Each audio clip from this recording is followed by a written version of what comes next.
NFGR presents the No Fucks Given Hour with your host, the Unknown Factor.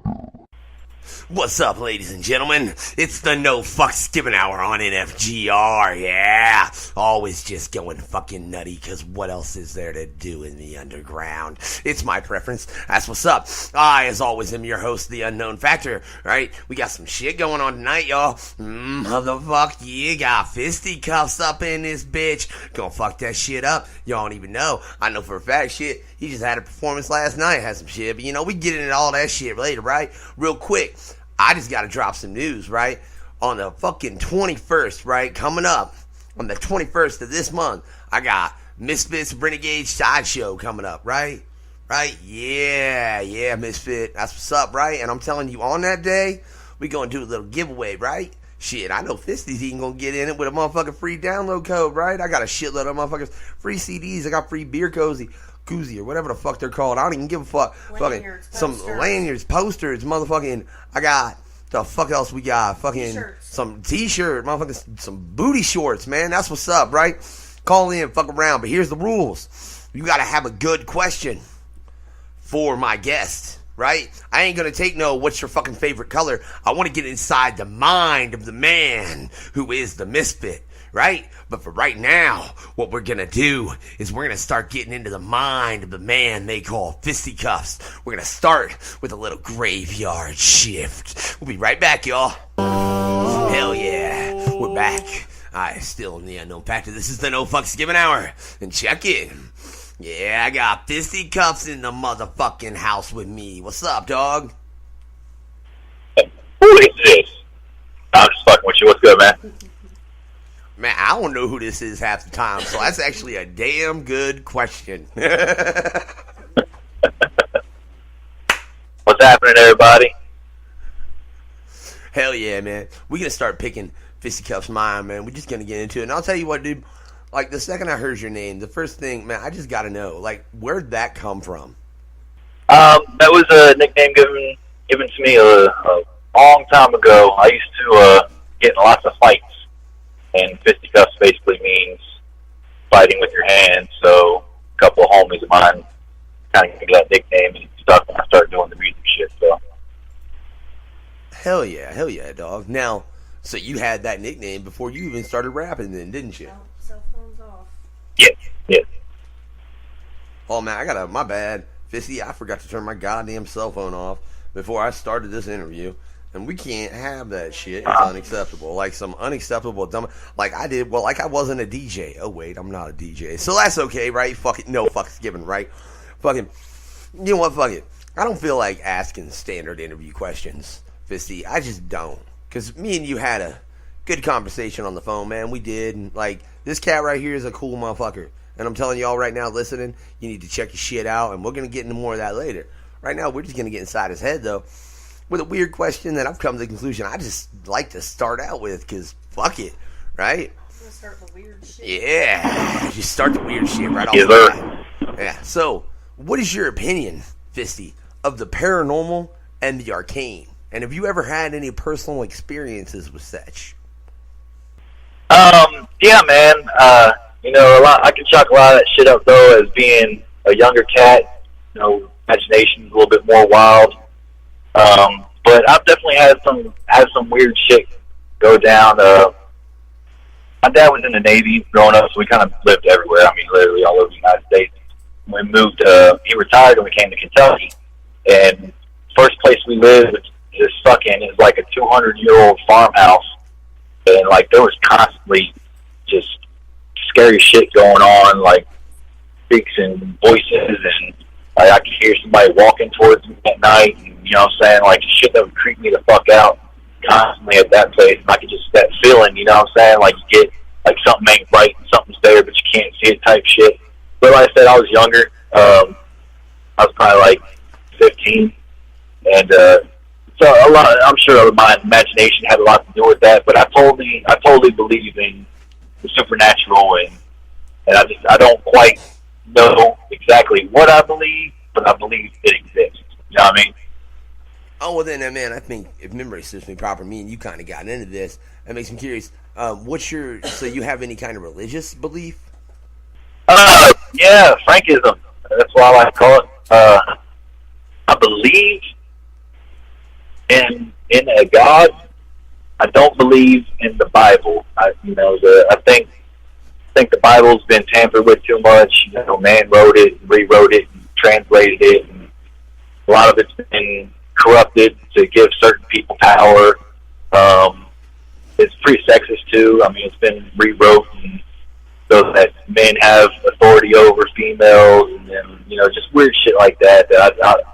I don't feel like if somebody created this beautiful world and all the people in it, that they would be doing some shady shit like that. So I don't really feel the Bible, but I do believe in a higher power.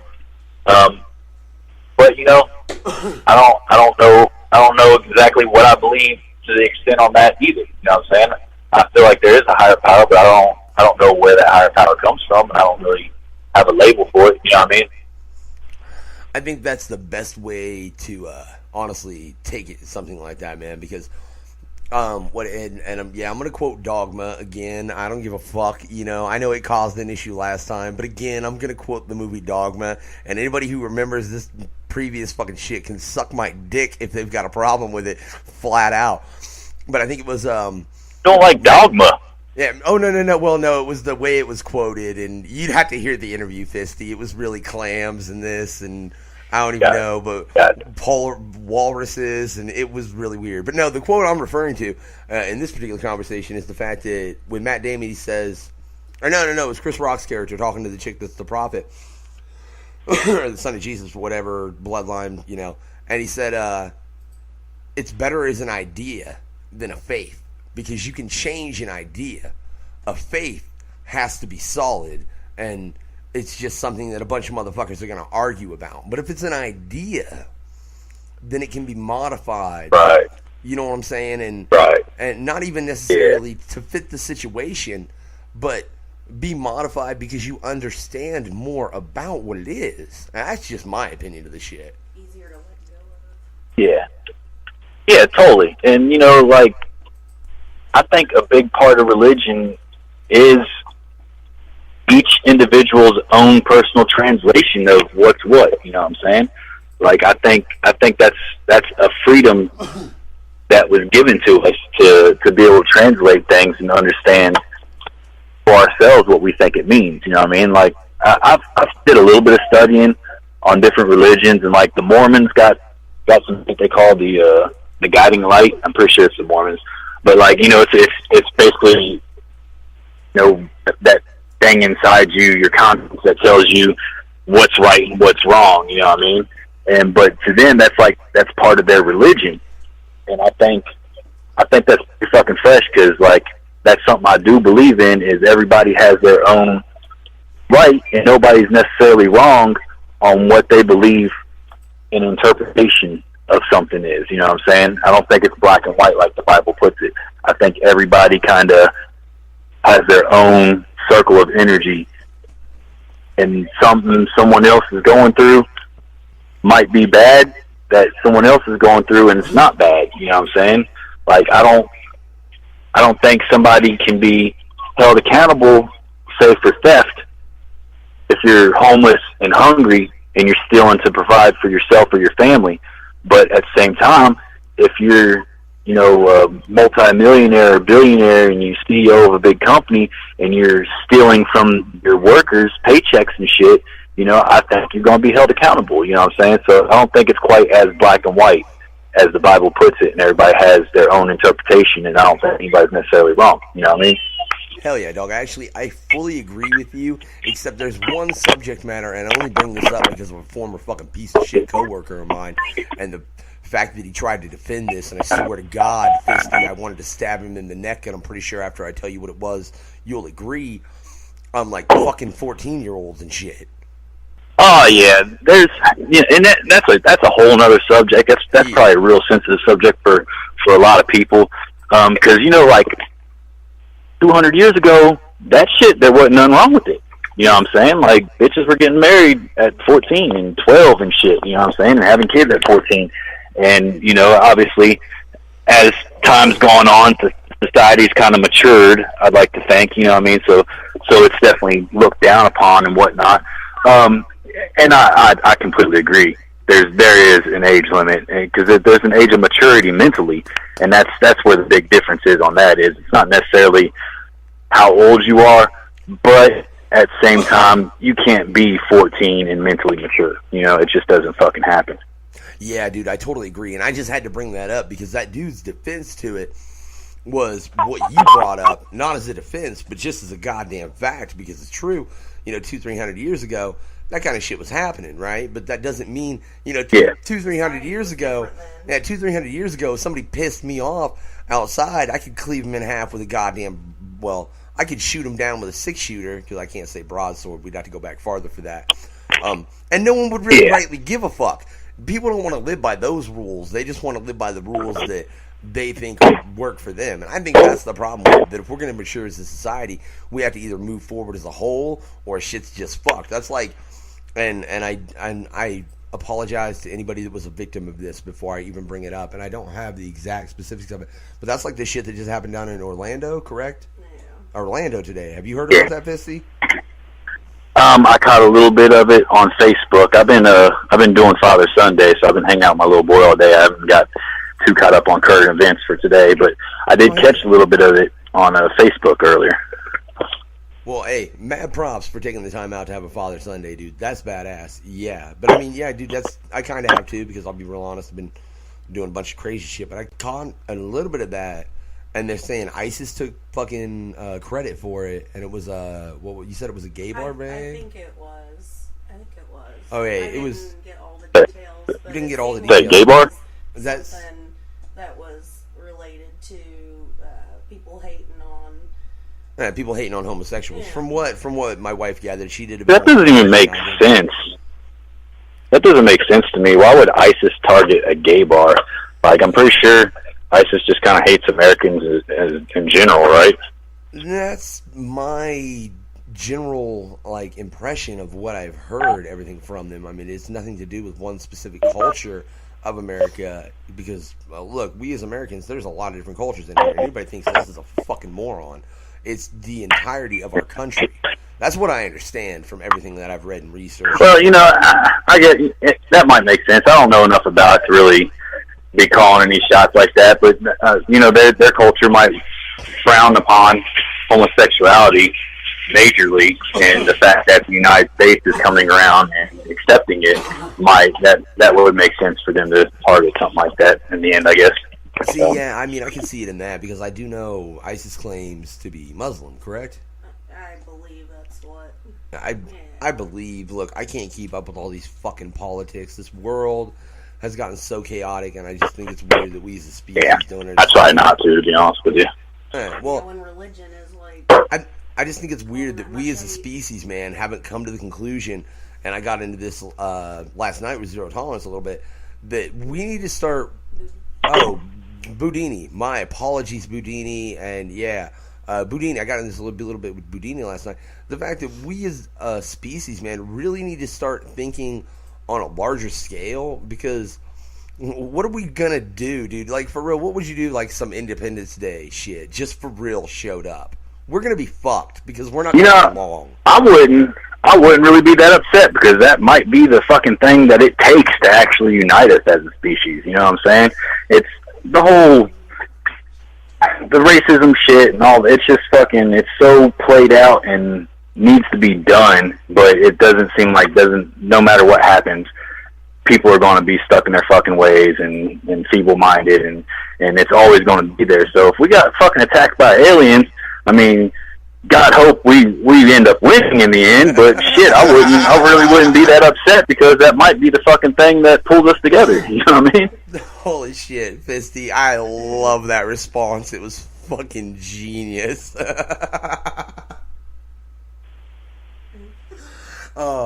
Yeah.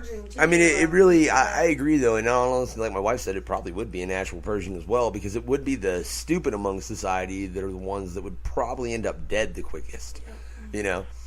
Yeah. And that, and the ones that were willing to be the tip of the spear, which is very unfortunate. That would be the unfortunate loss, and the fortunate loss would be the fucking fact that hopefully, you know, we wouldn't be so stupid as a society when all that shit was done. But that's, Yeah. You really just have to even then, we'd still have the groups that would, I'm not fucking fighting with them. I'm going to, make my own camp and we'll defend ourselves. We don't need anybody. You'll have that dumb shit. And like you said, they'll probably get fucking picked off pretty quick because they don't have the numbers. You know what I mean? So, let's fuck it. Yeah, I'll tell you what, man. That makes me curious. I'm just going to flip this script real quick, dog. I've been getting into this music shit, dog. I see more and more and more of this real underground scene, right? Well, what's your opinion of it as a whole? Be more specific. What do you mean?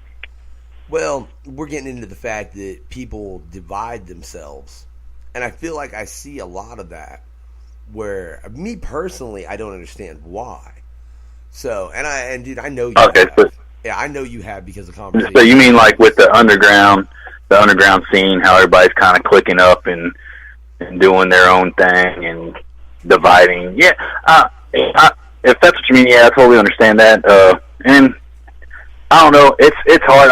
I'll never deny this. I'm a juggalo through and through. I've been a juggalo since like 96, 97, something like that. And back then it was the freshest fucking shit ever. It literally was for the people that didn't quite fit in and maybe didn't have a family of their own to kind of fit in somewhere and feel like a family. You know what I mean? And that was when that shit was fucking golden. And, some of the happiest moments of my fucking life was back then, and happiest times of my life was back then. And now it's like, there's a lot of, even in the juggalo community, so to speak, there's a lot of dividedness and people, claiming old school juggalos, new school juggalos, and, there seems to be like a lot of people arguing, and then not just with juggalos, but in the underground in general, like you were speaking of. There's a lot of, it's no longer underground hip hop or horrorcore. It's got all these different titles. I don't want to start calling out and feel like I'm singling one out in particular, but it seems like everything is just subdivided. And it's cool to a point because obviously music is art, and the more subdivided or divisions there are, the more art there is, and different styles, and that's all cool. But at the same time, it really all comes down to hip hop and what hip hop started from. You know what I mean? In the underground.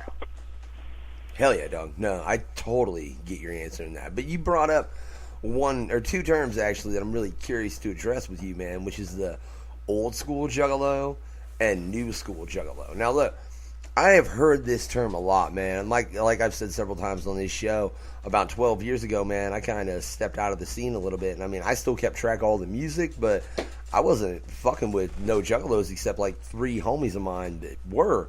You know what I'm saying? And that's just how it really was because of where I was and just the entire situation. And then about 2 years ago, I really stepped back into it, started going to concerts and all that, dude. And I started hearing that term right there, old school juggalo and new school juggalo. Yeah, I use that term as a quote. I don't personally, old school, new school. I was brought into the juggalo world as we're all juggalos. It's kind of, the same thing as mankind, you know what I'm saying? Yeah. So whether you've been a juggalo for a week, you my family. You know what I'm saying? You've been a juggalo for 16 years, you my family. You know what I mean? Some people didn't hear ICP 10 years ago. You know what I mean? They just heard it for the first time last week. So how the fuck should they know about that before last week? You know what I'm saying? So I don't really feel that new school, old school. Now I do call myself an OG juggalo because I have been a juggalo for quite some fucking time. You know what I'm saying? But that whole new school, old school, and there is a huge difference in events and stuff today than it used to be back in the day. But honestly, like, even if you go to the gatherings, they're starting to come around and feel like old gatherings again, where there's not so much bullshit. And it kind of got a little mainstream and played out there for a couple of years.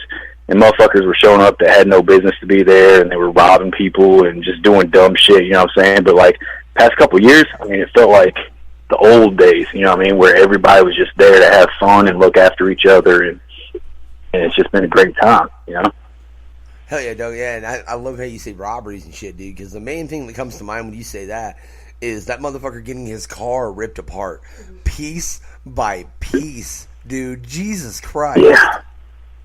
There wasn't a fucking bolt left in that damn thing. They gone. Everything that could come off came off, and then some. Oh, but hey, you know, I wasn't there. I didn't see dude stealing nothing. But if he stole some shit from somebody, fuck him. You know what I mean? He shouldn't have fucking done it. Yeah, see, what I heard, and I don't know the truth to this, because, I mean, like you said, I wasn't fucking there, but I heard that motherfucker was, like, stealing mics off artists and shit. Now, I did catch some of that. I think that's kind of spawned off two different stories.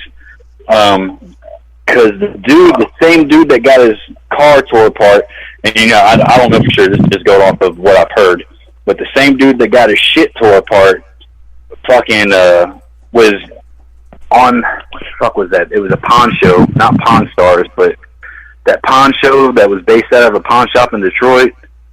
Oh, I know which one he's talking about. You know what I'm talking about?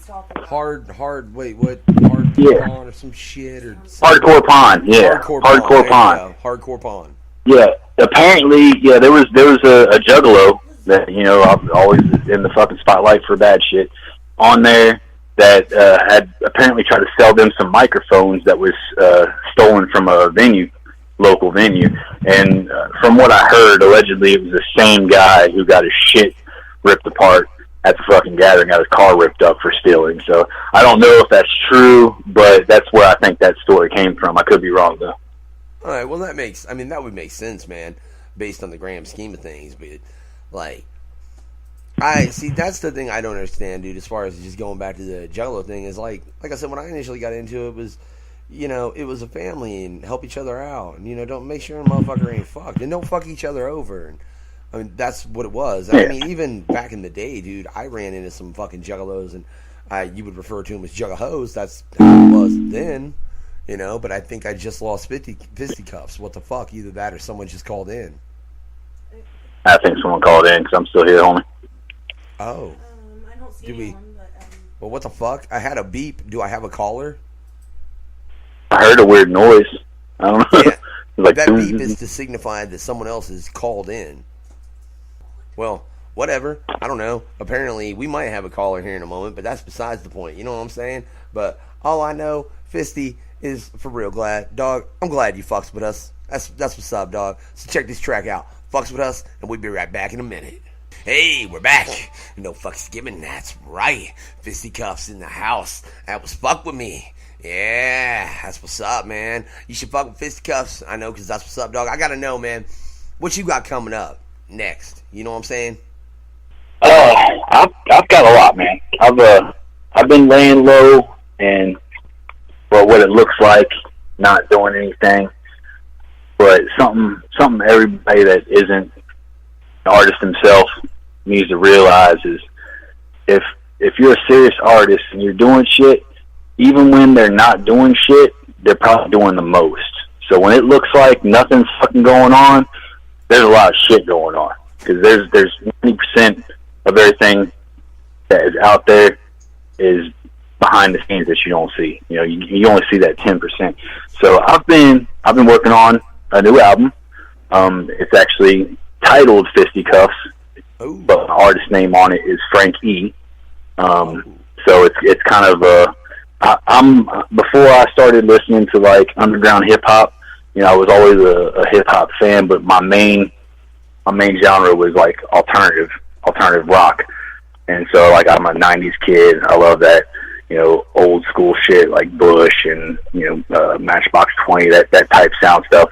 So you know, I plugged in with Mike P, and he's producing this album for me. I told him, you know, I want a real alternative 90s style sound mixed with that hip hop, and because I want this album to be me. You know what I mean? People that don't know me, I started out in 2000, and I was in the group Project Ghetto Creep, and I was in that group for 10 years before we disbanded, and you know, after that I started doing some solo shit, and I've been slowly, you know, building from that. So I've always had like that real horrorcore, wicked shit type sound with the group, but you know that wasn't fully me. You know what I mean? That was more of the group. So I'm trying to kind of step away from that, not necessarily step away from the sound, but kind of make it more of what I would want it to sound like. You know what I mean? So there's obviously a lot more guitar shit. Mike P, I just got the last beat from him probably like 2-3 weeks ago. I mean, he just, every fucking track is just so fucking sweet, just the instrumentals alone. Hey, almost... Fisty, wait, man, yeah. Stop making me jealous of the fucking fact that you're getting fucking beats from Mike P, but damn, go ahead. Hey, I put in a lot of work to get the friends I have today, though. You know what I'm saying? So it was a long road to get there, but yeah, me and Mike P, we're homies now. Mike P's fucking cool as shit. I tell everybody this: if you have a bucket list, put getting drunk with Mike P on it. You will not regret it. He is by far the funnest fucking dude to hang out with and get drunk with. I'm real into that real dry humor. I'm a Will Ferrell fan, and like and he's super smart. Dude's a fucking genius. Obviously, you know, I've noticed anybody that's, you know, a producer and can write music like that, usually they're fucking geniuses. But he's so fucking smart with his jokes, and they're so fucking dry. Like sometimes it takes you a minute to get it, but then when you do, you're like, oh fuck, that was funny. You know what I'm saying? So yeah, put it on your bucket list. Get drunk with Mike P at least once. But yeah, man, he did this album for me, man, and like everything, there was a, you know, I wanted the alternative 90s alternative rock sound with the hip hop for the underground hip hop, but I also wanted like every track to be different. You know what I mean? So it was kind of a challenge. He even hit me up once and said, you know, you've really pushed me to go outside of my comfort zone on some of these beats, and, you know, kind of like a thank you type deal. And I was like, that's what's up, you know what I mean? So like, but every fucking track, dude, is just so, like, some of them I don't even want to put lyrics on. I just want to put the instrumental on the fucking CD because it's just so fucking fresh just as the beat, you know what I mean? But that's the project I'm working on, and it's not going to be anything fast. That's going to be, I'm taking my sweet ass time with it. I'm releasing singles. I've actually released one with Sin from Zug Island, Unwanted. That video's up on YouTube. So that kind of gives you an idea. That shit sounds nothing like anything I've ever done. I'm getting ready to release the second single, I think, next Sunday. Is it Father's Day? Is that next Sunday, right? Father's Day is next Sunday, the 19th? That sounds right. That sounds right, dog, yeah. Well, Father's Day, I'm releasing the next single off of the album. It's called Fade Away, and obviously you can probably guess what the subject matter is, being the day that it's being released. But, you know, like any of them, so like everything's just so fucking sweet. I'm super excited about the project. Also, you know, I just got an email while I was messaging you on Facebook and shit for this interview, saying that another album that I just kind of did is being shipped, so it'll be shipped out tomorrow, and it's called Thanks, Now Here's Some Free Shit. And with that album, there's 13, 14 tracks, something like that, and I'm not selling it. I'm not selling it at all. The only way that anybody's going to be able to get it is if I actually give it to them. And it's got tracks from since day one back in 2000 up into this new album that one of the tracks I haven't even released yet, called After School Special. So anybody that gets that will hear it before the album's even released. But it's just going to be little things, you know, just different shit. I see somebody really showing love and like, just, it don't matter. It push my Facebook page a lot, you know what I'm saying? Like, thanks, here's some free shit, you know what I'm saying? Or if I'm walking around town hitting Walmart or something, I see somebody with a Fisty Cuss t-shirt on, thanks, here's some free shit, you know what I mean? So that's another cool little thing I got going on. I got a couple tours being worked on. I'll be going out with Zug Island in August and for East Coast, and then I think again like a month after that doing a West Coast tour. Zug Island's coming out with a new album The long anticipated Promised Land that was supposed to come out like 10 years ago or something got leaked, and all down with it, and I'm featured on that album. That's a fresh track to check out. There's really a lot going on right now. I've got a crazy stage setup that I've been piecing together that I'm excited to get it fully working. I do shows called Kicking It With The Homies. That's kind of like my spot show type deal, where I go and I do just that. I kick it with the homies, you know what I'm saying? It ain't about the show necessarily.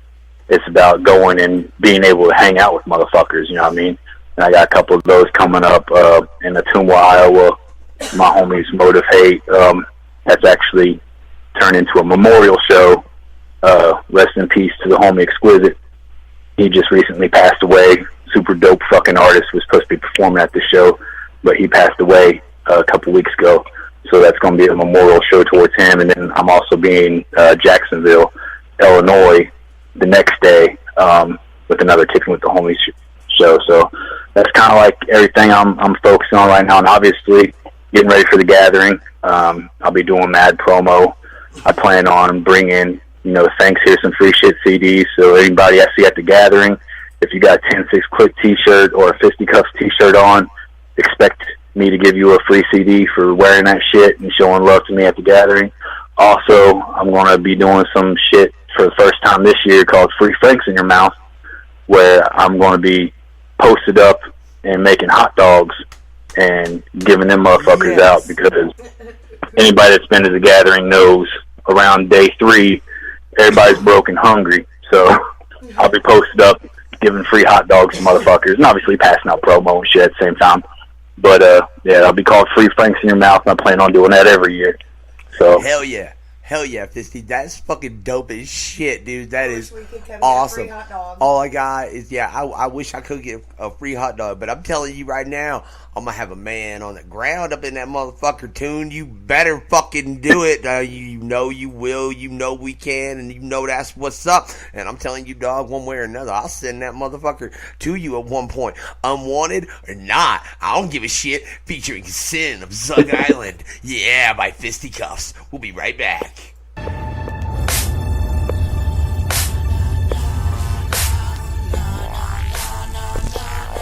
Yo, we're back. No fucks given. That's what's up. I got some dogs going crazy because, sometimes things, when we do this show, they just start getting pissed off and then they piss the animals off. But that's another story altogether, right? We still got Fisty Cuffs in the motherfucking house with us, and that's what's up. I'm telling you right now, I know I'm going to have somebody calling in here in a little while as well, right? We got a special right? guest. Yeah, we're going to have a special guest here in a moment, right? He might have... And we're going to roofie them. Yeah. We gonna, So... On that note, dog, I'm curious. I heard you got fucking roofied. What the fuck was that like? I've been roofied twice, actually. Oh, shit. Apparently, when you reach a certain point in your career, never set your drink down and not watch it. I don't understand why somebody would roofie a dude, because if you planned on raping me, I can go ahead and tell you my dick don't work when I'm roofied. So I don't know what the fucking point of roofing me would have been. But yeah, I've actually been roofied twice. So man, fucking, did you feel it coming on? Or did you know? Or was it like an after the fact thing? Or did you feel it coming on and you were like, oh shit? Or did you just think you drank a lot and kind of blacked out and figured it out later? No, both times. For instance, the first time I was finishing my second beer, and I'm from Kentucky, so I'm like OG alcoholic. I can drink some fucking beer. So 2 beers don't do shit to me. You know what I'm saying? There's 2 things I can do, and that's drink beer and not read. So that's my Kentucky heritage. And I had my second beer, finishing it up, cracking my third one, and I was like, this beer's kicking my ass. That was my exact quote. I was like, this beer's kicking my ass. And then I started feeling really fucked up and then blacked out real fast after that. The second time, I hadn't drank that much. I probably was on my 4th beer or something like that, and it hit me. And, it was very quick though. once I realized what was going on, like it kicked in pretty quick. You know what I'm saying? Huh. Man, you made me want to make it to where, like, I only fucking carry bottles around and shit when I'm in a show, and I'll keep that shit on my goddamn person. I don't need fucking roofied. Are you shitting me? That would be terrible. Yeah, and I still don't even know, like, who or why I got roofied. You know what I'm saying? Like I don't have a clue. For all I know, somebody was just like, "This will be funny. Let's roofie Frank." You know what I mean? Like, I don't even know why. They were like, and I do got some asshole friends that are like that, so that that is very possible. You know what it is? They had told some chick that night. They were like, "This motherfucker can't drink. Watch." And then they had to prove it, and they had a roofie, so they slipped it so they could go fuck that chick because they didn't. So at least they had the morals not to roofie the chick. They roofied you to impress the chick. Give them that at least, or at least we'll go with that story because goddamn, it's funny.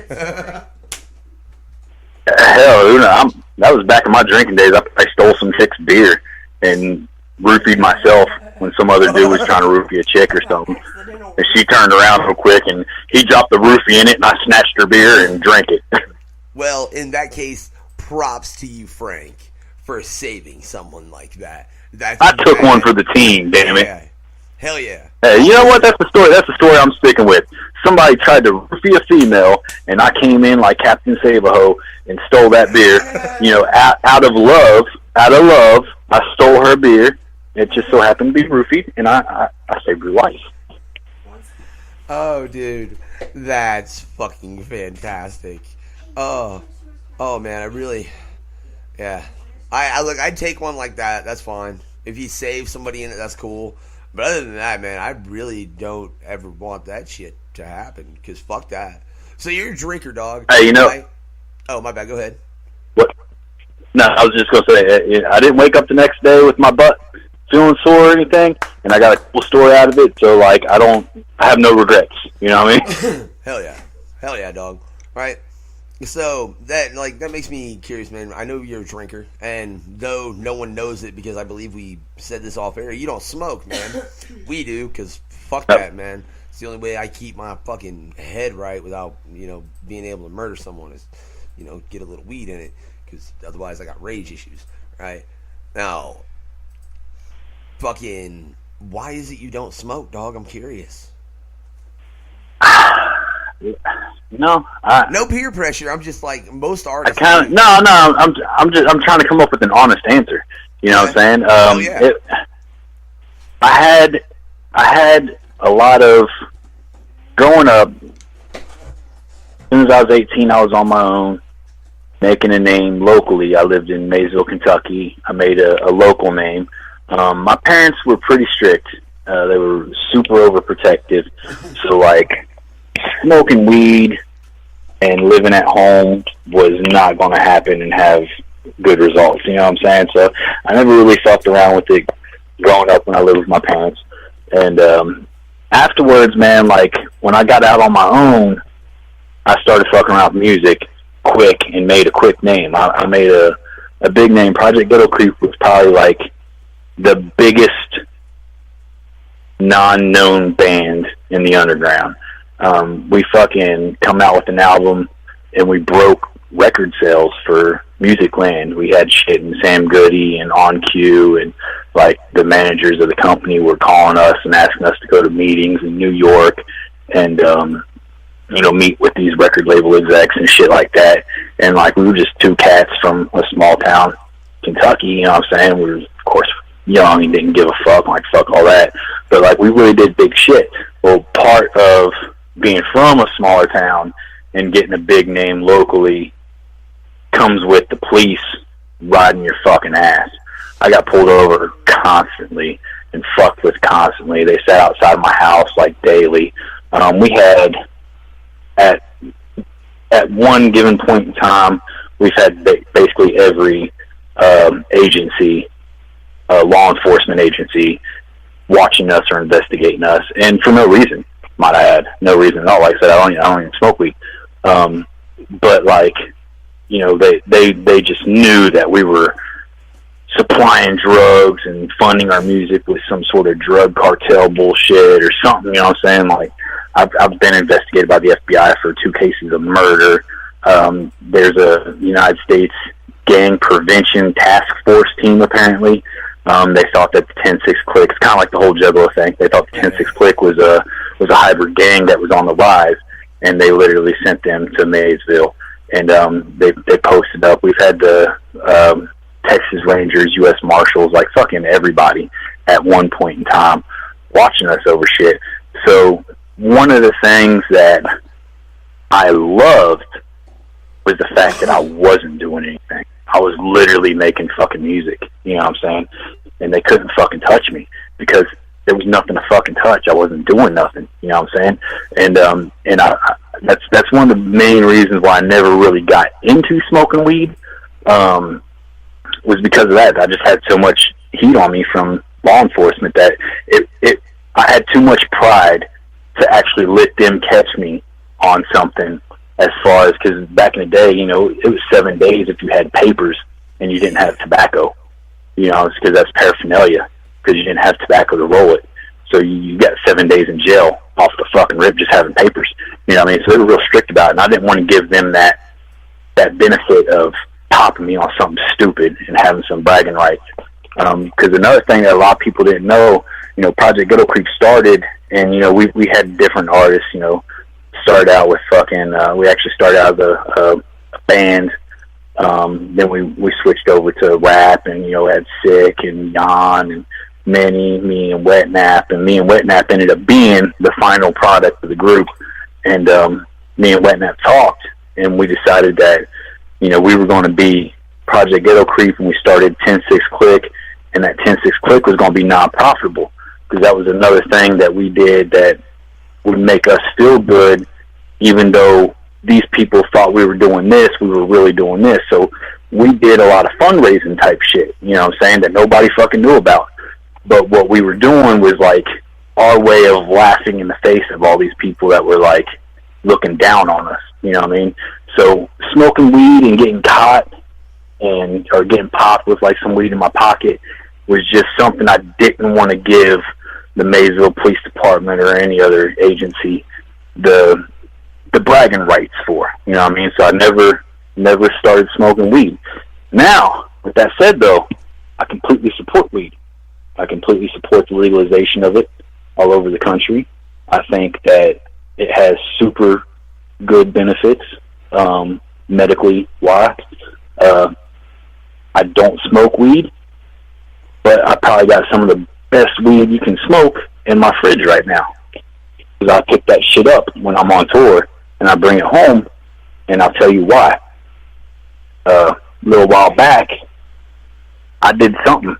Have no fucking clue. I guess I'm getting old or something, but my back just fucking said fuck you and went out, and I couldn't fucking move. Like, I literally made it to the couch and stayed on the couch for 3 fucking days, only to get up and like crawl my ass to the bathroom and take a piss. And I tried painkillers, I tried everything, and finally somebody was like, smoke some of that fucking weed, dude. And I did, and it worked. I had no fucking pain, and I still was stuck on the couch for like another 3-4 days, but I wasn't stuck on the couch in fucking pain. You know what I'm saying? Like, it fucking worked. I smoked weed. I stayed high for like a week after that until it all went away. And that was the only fucking thing that I could do to make that fucking pain go away. And that right there, like, lit me. I believed, you know, the medical benefits of marijuana before that, but that right there let me know for sure, like, yeah, this shit does fucking help. You know what I mean? Well, I'll tell you, you know my main opinion of it, dog, in all honesty. Fucking look at all the other drugs that are done, right? And then think about the fact that they stay in your system normally like a day or two, a week max. Like, it's trying to expel the shit. Yo, you smoke a fucking joint and you'll like test positive for 30 days in some cases, especially depending on its potency. It's because your body isn't rejecting it. It's like, hey, that's some good shit right there, y'all. Right? It's keeping it in because that's what, no, for real, dude. I mean, think about that. The human body. Well, yeah, because it does. You know, it's still working its shit. You know what I mean? And like, it's been proven that. You know, I don't break it down to science. I don't follow it that much, but I have read shit that it's proven to help fight cancer. You know what I mean? Like, fucking helps fight cancer. Why the fuck? And this is coming from somebody who doesn't smoke but loves to drink. Marijuana should be legalized before alcohol. And that is my personal opinion. I stand beside that 106%. It should be legalized before alcohol. Alcohol is fucking legal everywhere. Marijuana isn't. I'm sure there's lots of fucking bullshit, and everybody can come and argue, you know, well, that's because of coalition and government and taxes and blah, blah. I don't give a fuck. I'm just saying it should be legalized before alcohol. Alcohol, if one of the two should be illegal, it should be alcohol. And I don't smoke, and I love to fucking drink. But that's just the fucking truth. You know what I'm saying? Fuck yeah, dog. And hey, I'll tell you, in my opinion, you said people could come with a lot of bullshit. You realize a lot of that bullshit, man, and the reason is they don't want it legal on a, like, dude, if it was legal and you could just, like, I could go and grow some fire-ass shit just in my crib. First off, I would, right? But they don't want that because, dude, think about all the things that takes away from, that are huge corporations. That's the thing, though. It takes away from huge corporations, like billion and trillion dollar corporations. This is who it hurts. This is who weed, if it is legal on a national level, hurts. It doesn't hurt the little guy. It helps the little guy, right? And that's why it won't. And that's why it's such a struggle, dog. Like, I've seen so many things, and it's a problem that it's a struggle. Because, I mean, look, check that out, y'all. For everybody listening, I got a motherfucker right here, Fisticuffs. He don't even smoke weed. He don't smoke fucking weed at all, right? He drinks. And he just said that fucking marijuana, which was a name that was made up by the government, I believe in the 1940s or 50s. I might not be correct about that date, but it is true that that was a name that was made up. The actual plant is called cannabis, motherfucker. And that's what it is. It's cannabis, not marijuana. It's a name that was made to sound scary, all right? But this motherfucker just said that shit should be legal before alcohol, right?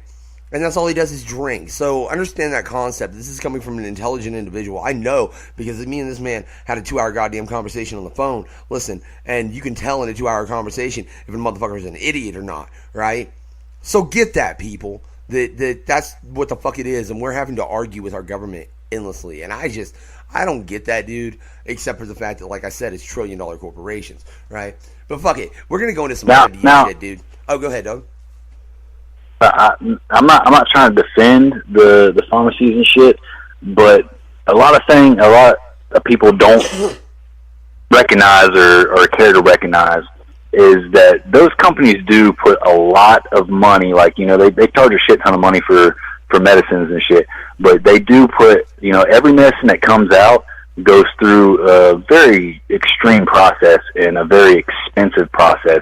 You know, there's a lot of research and finding exactly what works for what, and a lot of money spent on that, and then they got to come out with it, and they got, I think it's a 10-year grace period where they're allowed to sell it before the patent expires, and then it's open to the generic blends and whatnot. And that they got 10 years basically to make the money back, and so the companies do actually put millions of dollars into a drug before they release it, and you know, there is actually a reason why shit's so expensive, because they only have 10 years to make their money back plus profit. You do got to keep in mind it is a business, and obviously businesses need to make profit.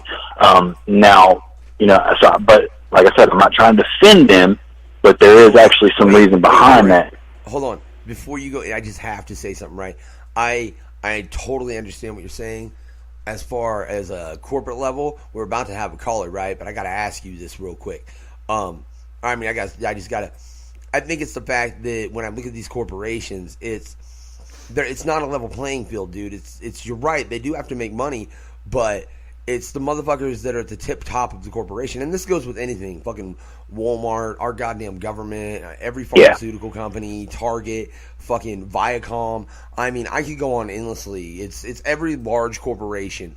They all have this problem that the people at the top are on such an uneven level with everyone else that it's fucking us. So I don't necessarily have a complaint as far as making profit and the price, but I think it's wrong in one of two ways. It's either one, you have to make it to where it's cheaper for everyone, and that motherfucker up top and those motherfuckers up top ain't getting as much, or you have to take those motherfuckers up top and actually do what they call the trickle down effect. Because goddamn, look, you ain't trickling down, you're taking a shit. That's no, shut the fuck and up. that's where I was actually going with that. I wasn't quite done yet. There is a point though where the money's made, profit's been made, but them guys are out to make the maximum amount. And that's where the line needs to be drawn is, let them get their money, but they draw it out. And of course, the main thing is not everybody can afford it. And I have no problem with paying for medicine that I can afford. But if my life depends on something and I can't afford it, and that company can afford to cut down the price for me, then that should be done. It comes back to, humanity and taking care of one another. Comes back to family, dog. And look, like... And there are some drug companies that do that. Like, they have their own... Like, if you don't have Medicaid or insurance or anything, they have, like, programs that... Some of them... Every company, if you go through the right chains, every drug company will give you free drugs. Depending on your circumstances, you just got to actually, do it properly. And a big reason for that is it's a write-off. Every drug they give away is a tax write-off. But you have to go about it the right way. You know what I'm saying? But every single drug company will actually give free drugs to a certain amount of people before. It's just like Walmart. Walmart will donate so much shit every year to a certain extent for tax write-off purposes. It's not because they give a fuck about you.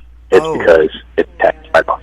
Oh, Frank, I have never brought this up before on air, and I'm going to right now because the way you led that in for me is genius. Thank you. Fucking, those donation things, like, hey, will you give $1 when you go buy some shit? You want to give $1 to blah, blah, blah, mm-hmm. right? I mean, here's my problem with those, with what you said about the donations and all that. Like, let me just ask first before I say anything. What is your opinion of that? The fact that Walmart asks you for $1 to donate on their behalf to a company? It depends on who it's coming from. Some of them companies are legit and they're out to help people. Walmart. Don't quote me, Walmart. But I've recently heard the Wounded Warriors. That sounds like a fucking awesome thing. But I've recently heard, and I'm not saying this is completely accurate by no means. It could be false information. I don't want anybody to base a judgment on this company off of what I say, but from what I heard is that was proven to be some bogus shit, that they were donating money to Wounded Warriors, but they were making more profit than anything. You know what I'm saying? So it really a good example. I can't knock this, and this is the reason why I'd be a fucking hypocrite if I did.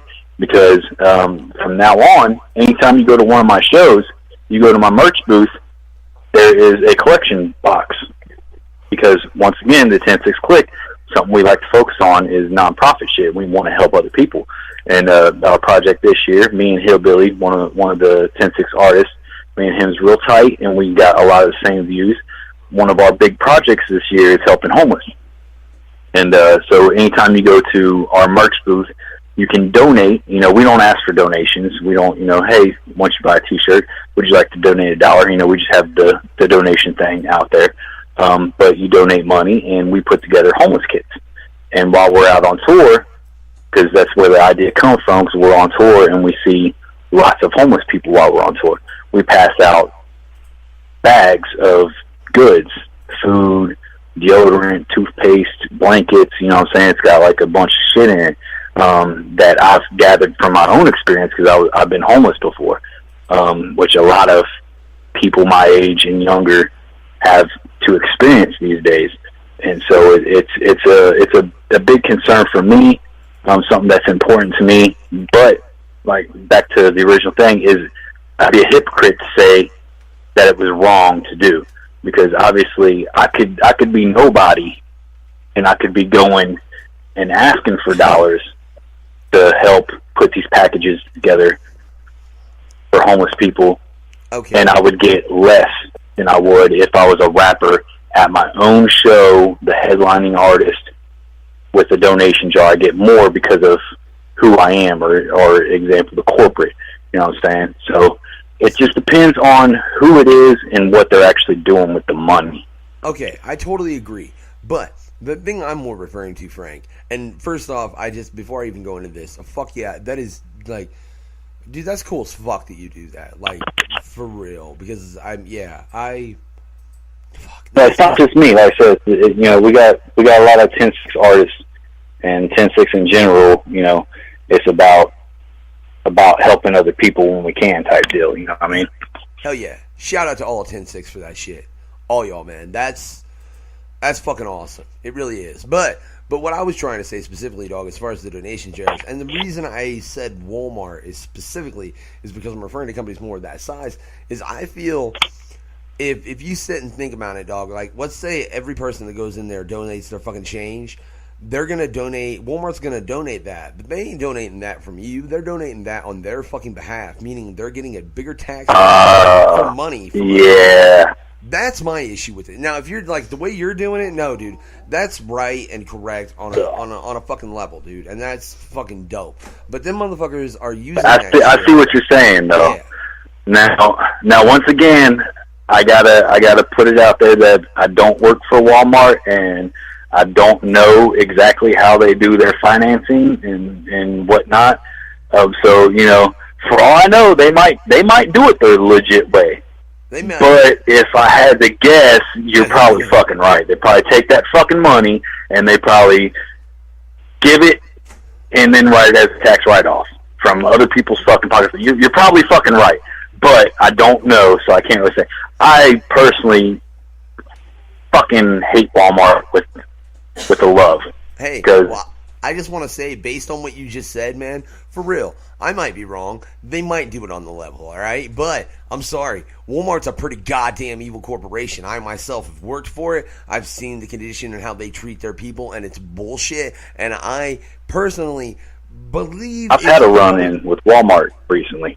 Oh, yeah, hey, we'll go into that in a minute. But no, I believe that, dude. But I just want to say, if Walmart wants to get a hold of No Fucks Given Radio because they hear I said this, like, no, motherfucker, I'm stating my opinion. That's probably what you do because I can't see your paperwork. Show me your fucking paperwork and that you do it right, and I'll shut the fuck up, all right? But until then, it's a matter of opinion. Story. Run that shit.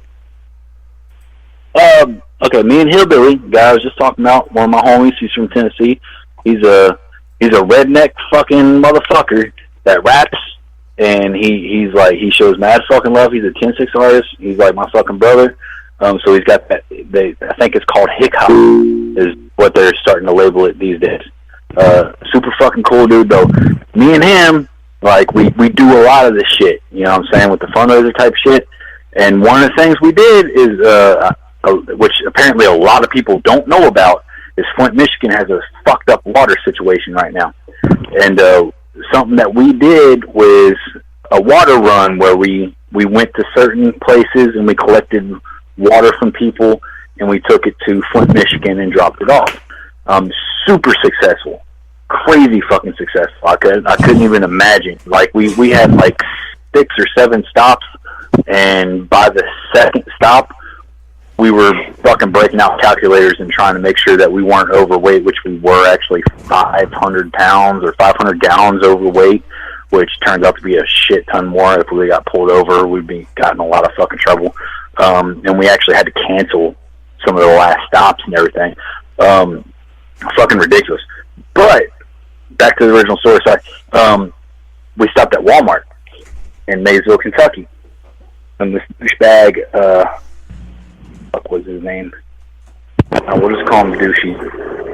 Douchey from Walmart pulls up and sees the trailer, because I took my tour trailer to collect the water and store it in to take it up there, and he sees it and he's just a complete fucking asshole. And that video is actually up on YouTube too. But he's a dick. He doesn't, you know, he's saying we can't be there. We didn't have the proper paperwork, blah blah. I try to explain to him. I spent the last 2 weeks going through his company trying to get the proper paperwork, but his people wouldn't give it to me, blah blah. He offered no solutions, blah blah. Just a complete fucking dick about it. Even after I told him, like, we're not out here, we're not collecting money. We're standing in the fucking cold. It was like below freezing everywhere we fucking went, below freezing. and we're collecting water to take to Flint, Michigan. And he was just a fucking asshole about it. It ended up being like big fucking news. One of the local news stations contacted me and wanted to do a report on it. But I'm one of them guys that, you know, I know it's just like Juggalos. Back to that, I hate to keep bringing that subject up. Back to Juggalos, you know, there's a lot of good fucking people, but you always got them assholes. You know what I'm saying? That gives us the bad names. So, you know, I understand that with companies too. I got motherfuckers that, and the fucked up thing was, some of the people that worked there actually on their 15-minute breaks would buy like 10 cases of water and bring it out to us on their 15 and donate that were on working there. You know what I'm saying? So then you got this fucking prick that's telling us we have to leave and actually calls the cops on us for being there. And the cops show up and everything. And so it really rubbed me wrong. It ended up getting like we started to get a fucking protest actually organized, and by we, I didn't even have nothing to fucking do with it, but a protest actually started to get organized. And then after my name got brought into it, obviously I was like, fuck yeah, let's do it, because I started getting calls from Detroit, from some people that maybe Walmart would give more fucks about, you know what I'm saying? And if it actually got thrown through the news, would make national fucking exposure. And then, of course, Walmart started kissing my fucking ass. But nonetheless, nothing was ever fucking done, you know? And they were just fucking douchebags about it, and all we were doing was trying to take clean fucking water to a place. And not just that, but the people were buying the fucking water from Walmart, so Walmart was making money off of it. You know what I mean? Hell yeah, dude. And look, this is the precise reason why I think Walmart's on some bullshit. And like I said, if the company wants to defend itself, I got no problem bringing on anybody from there. But what I want to know, yeah, Bullet, you heard all that shit, right? What he did? Yes, sir. Yeah. See, I see the fucking shit you did right there. There's new voices, brother. There is, dog. Fucking Check it. personality shit going on. Yeah, I'm gonna flip the shit, man. That's right. Check it out. You don't even know, dog. Yeah, Fisty, this is my boy Bullet. Hey, hold on. This shit has been way too serious. Let's get some fun going on here. Let's talk about some fun shit. All right, fair enough. Let's get nutty, dude. But I just gotta say, for real, mad love to Fisty for the shit he's pulled, man. I mean, look at that shit, right? But I got my man Bullet right up in this bitch, dog. And I know you got a question. Get it light. I've been too serious. Oh, he came with a serious question. He's like, fuck. He just called me out. I had a super serious. Go ahead, man. Whatever you got. Bullet? Oh. Man, did I really just hear crickets? Did you hear that? Oh, there's my man, Bullet. He's back, right? I think that's disconnected. Ain't nothing changed. Still got them technical difficulties and shit. Hey, man, man. Sometimes, like, things just want to interfere, and that's how it is, dog. But, yeah, lighten it up, Bullet.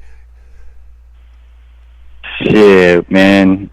Let's see. Yeah, I don't know, man. I don't know how to follow that, dude, man. Like, motherfuckers like a hero and shit, man. How do you flip from such a serious subject to something? I know, right? Fun? Here, fine. Just put you on the most. But see, that's what he always does to me. So I mean, I'm kind of used to it. You know what I'm saying? You want me to switch it? I'll switch it. I'll switch it right now. Right? This is my man Bullet. Look, yeah, I'm a former co-host of the No Fucks Given Hour. You know what I'm saying? But look, god damn it, no offense, dog. I don't want a fucking co-host. So what I'm gonna do? Yeah, this is No Fucks Given Radio as well. And now it'll be the Bang Nation. Shit, we might have to get fisticuffs up on that motherfucker one day. You fuck with him when he drops that CD. You know what I'm saying? But we'll get on to that in a minute, right? We're going to switch to some lighthearted shit right now, and we're going to play a game, dog, that we used to like to play. Yeah. What do you think, Bullet? I know you know this game, right? Gotta be Bang, Marry, Kill. Now, wait. We're going to modify that just a little bit more. Right? Because, yeah, we'll throw the bang back in because the master of it is back, right? But you have to keep in mind, so is the man of evisceration, right? So this game is called Bang, Marry, Eviscerate. You will be given 3 names, Fisty, right? One of these names you have to bang. One of these names you must marry. The other you must eviscerate, and I want a description. What's the third one? I can't. Eviscerate. Like murder in a terrible manner, dog, and I want to hear how you do it. Okay, so bang means fuck. Fuck 'em. Not like bang. Yes. Yeah, bang the fuck. Yeah. Yeah. So fuck, marry, kill. Yeah, man. But we All put right, a little twist on it, right? Because fuck that. Yeah, hell, man. I'm gonna start asking for the fucking sexual acts too. Actually, fuck that. We're gonna take it to another level since Bullet's back. Yeah, that's what's up. Let's do it. All right, man. I'm gonna put you on the spot again, though. But come on, I put you on the spot with this one plenty of times, and I switched it up for you. So, give me a name, dog. Let's see. Let's go. I'm gonna say Razakel. Oh, so we're gonna go with underground artists in that case, right? Our first one being Razakel. I'll let the wife injure Shell provide the next option. We're gonna go Murder the World Tour style tonight and Smalls one. All right, so we got Smalls one and Razakel. Yeah, real quick, we got them coming up next weekend at Carl's, just so y'all know. No Fucks Given will be in the motherfucking house, because that's what's up. Yeah, so your first option is Razakel. Your second is Smalls one. Your third... Oh, let's see. How about Switchblade Stiletto?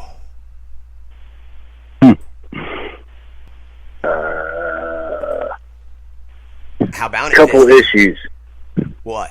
I'm not very good with names. Okay. I've heard of Smalls one. I know who Razakel is. I'll give you Yeah.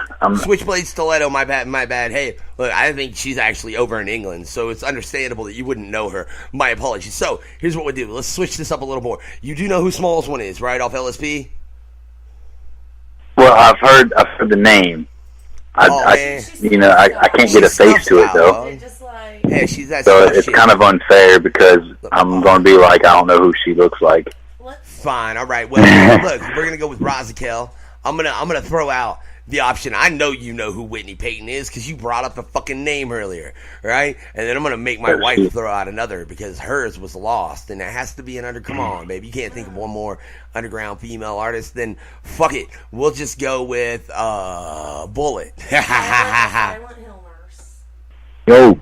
Give me another option, dude. I know you know more like chicks in the fucking industry than I would, because I don't know that shit. Yeah, but that he would know. Let's see.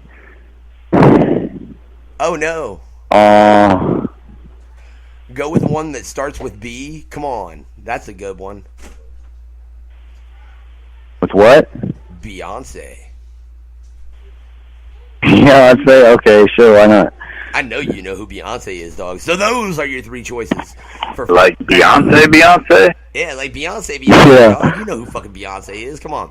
So, You kind of confused me because I thought you were doing like underground shit. well, Like man, Beyonce? give me fucking. Or is there like an underground Beyonce? Hey, With, I said Smalls one. I'd fucking like. Oh hey, no. Oh god, dude, I don't want to do this to you, but fuck it, I will. Fucking Half Pint. no, Half Pint.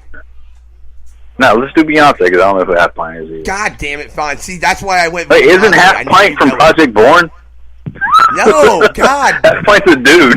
No, wait. It is Half Pint. It's Half Pint, right? No, not whatever. I interviewed Project Born a couple days How about Bridget Midget? Yeah, some bitch from Midget Porn. How about Let's that? say Bridget Midget. You know what I'm saying?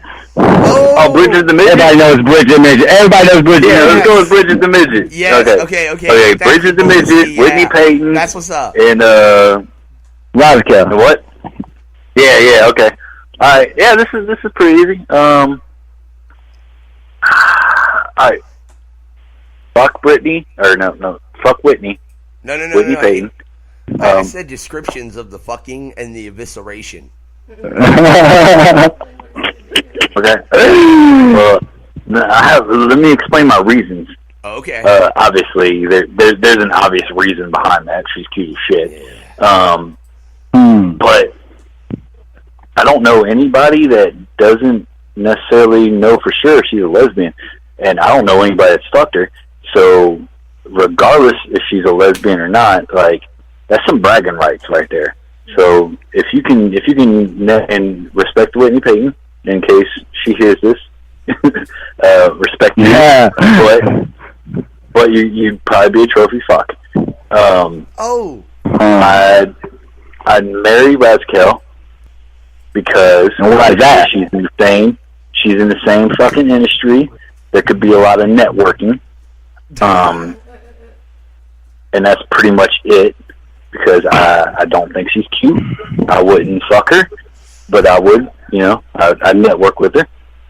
Who was the third one? The Bridget Midget. Yeah. Oh yeah, see now, she could possibly be runner up for fuck, just because that's some bragging rights too. Because anybody that can fuck a midget is got some fucking bragging rights. But I'd have to kill her just because she'd be less useful to me, really. All right. So now I got to know how you're gonna kill the midget. I got respect for it. I mean, I'd make it quick, pop her in the head or something. You know what I'm saying? I'm not hating on the girl. So I just pop her in the head, make it quick and easy.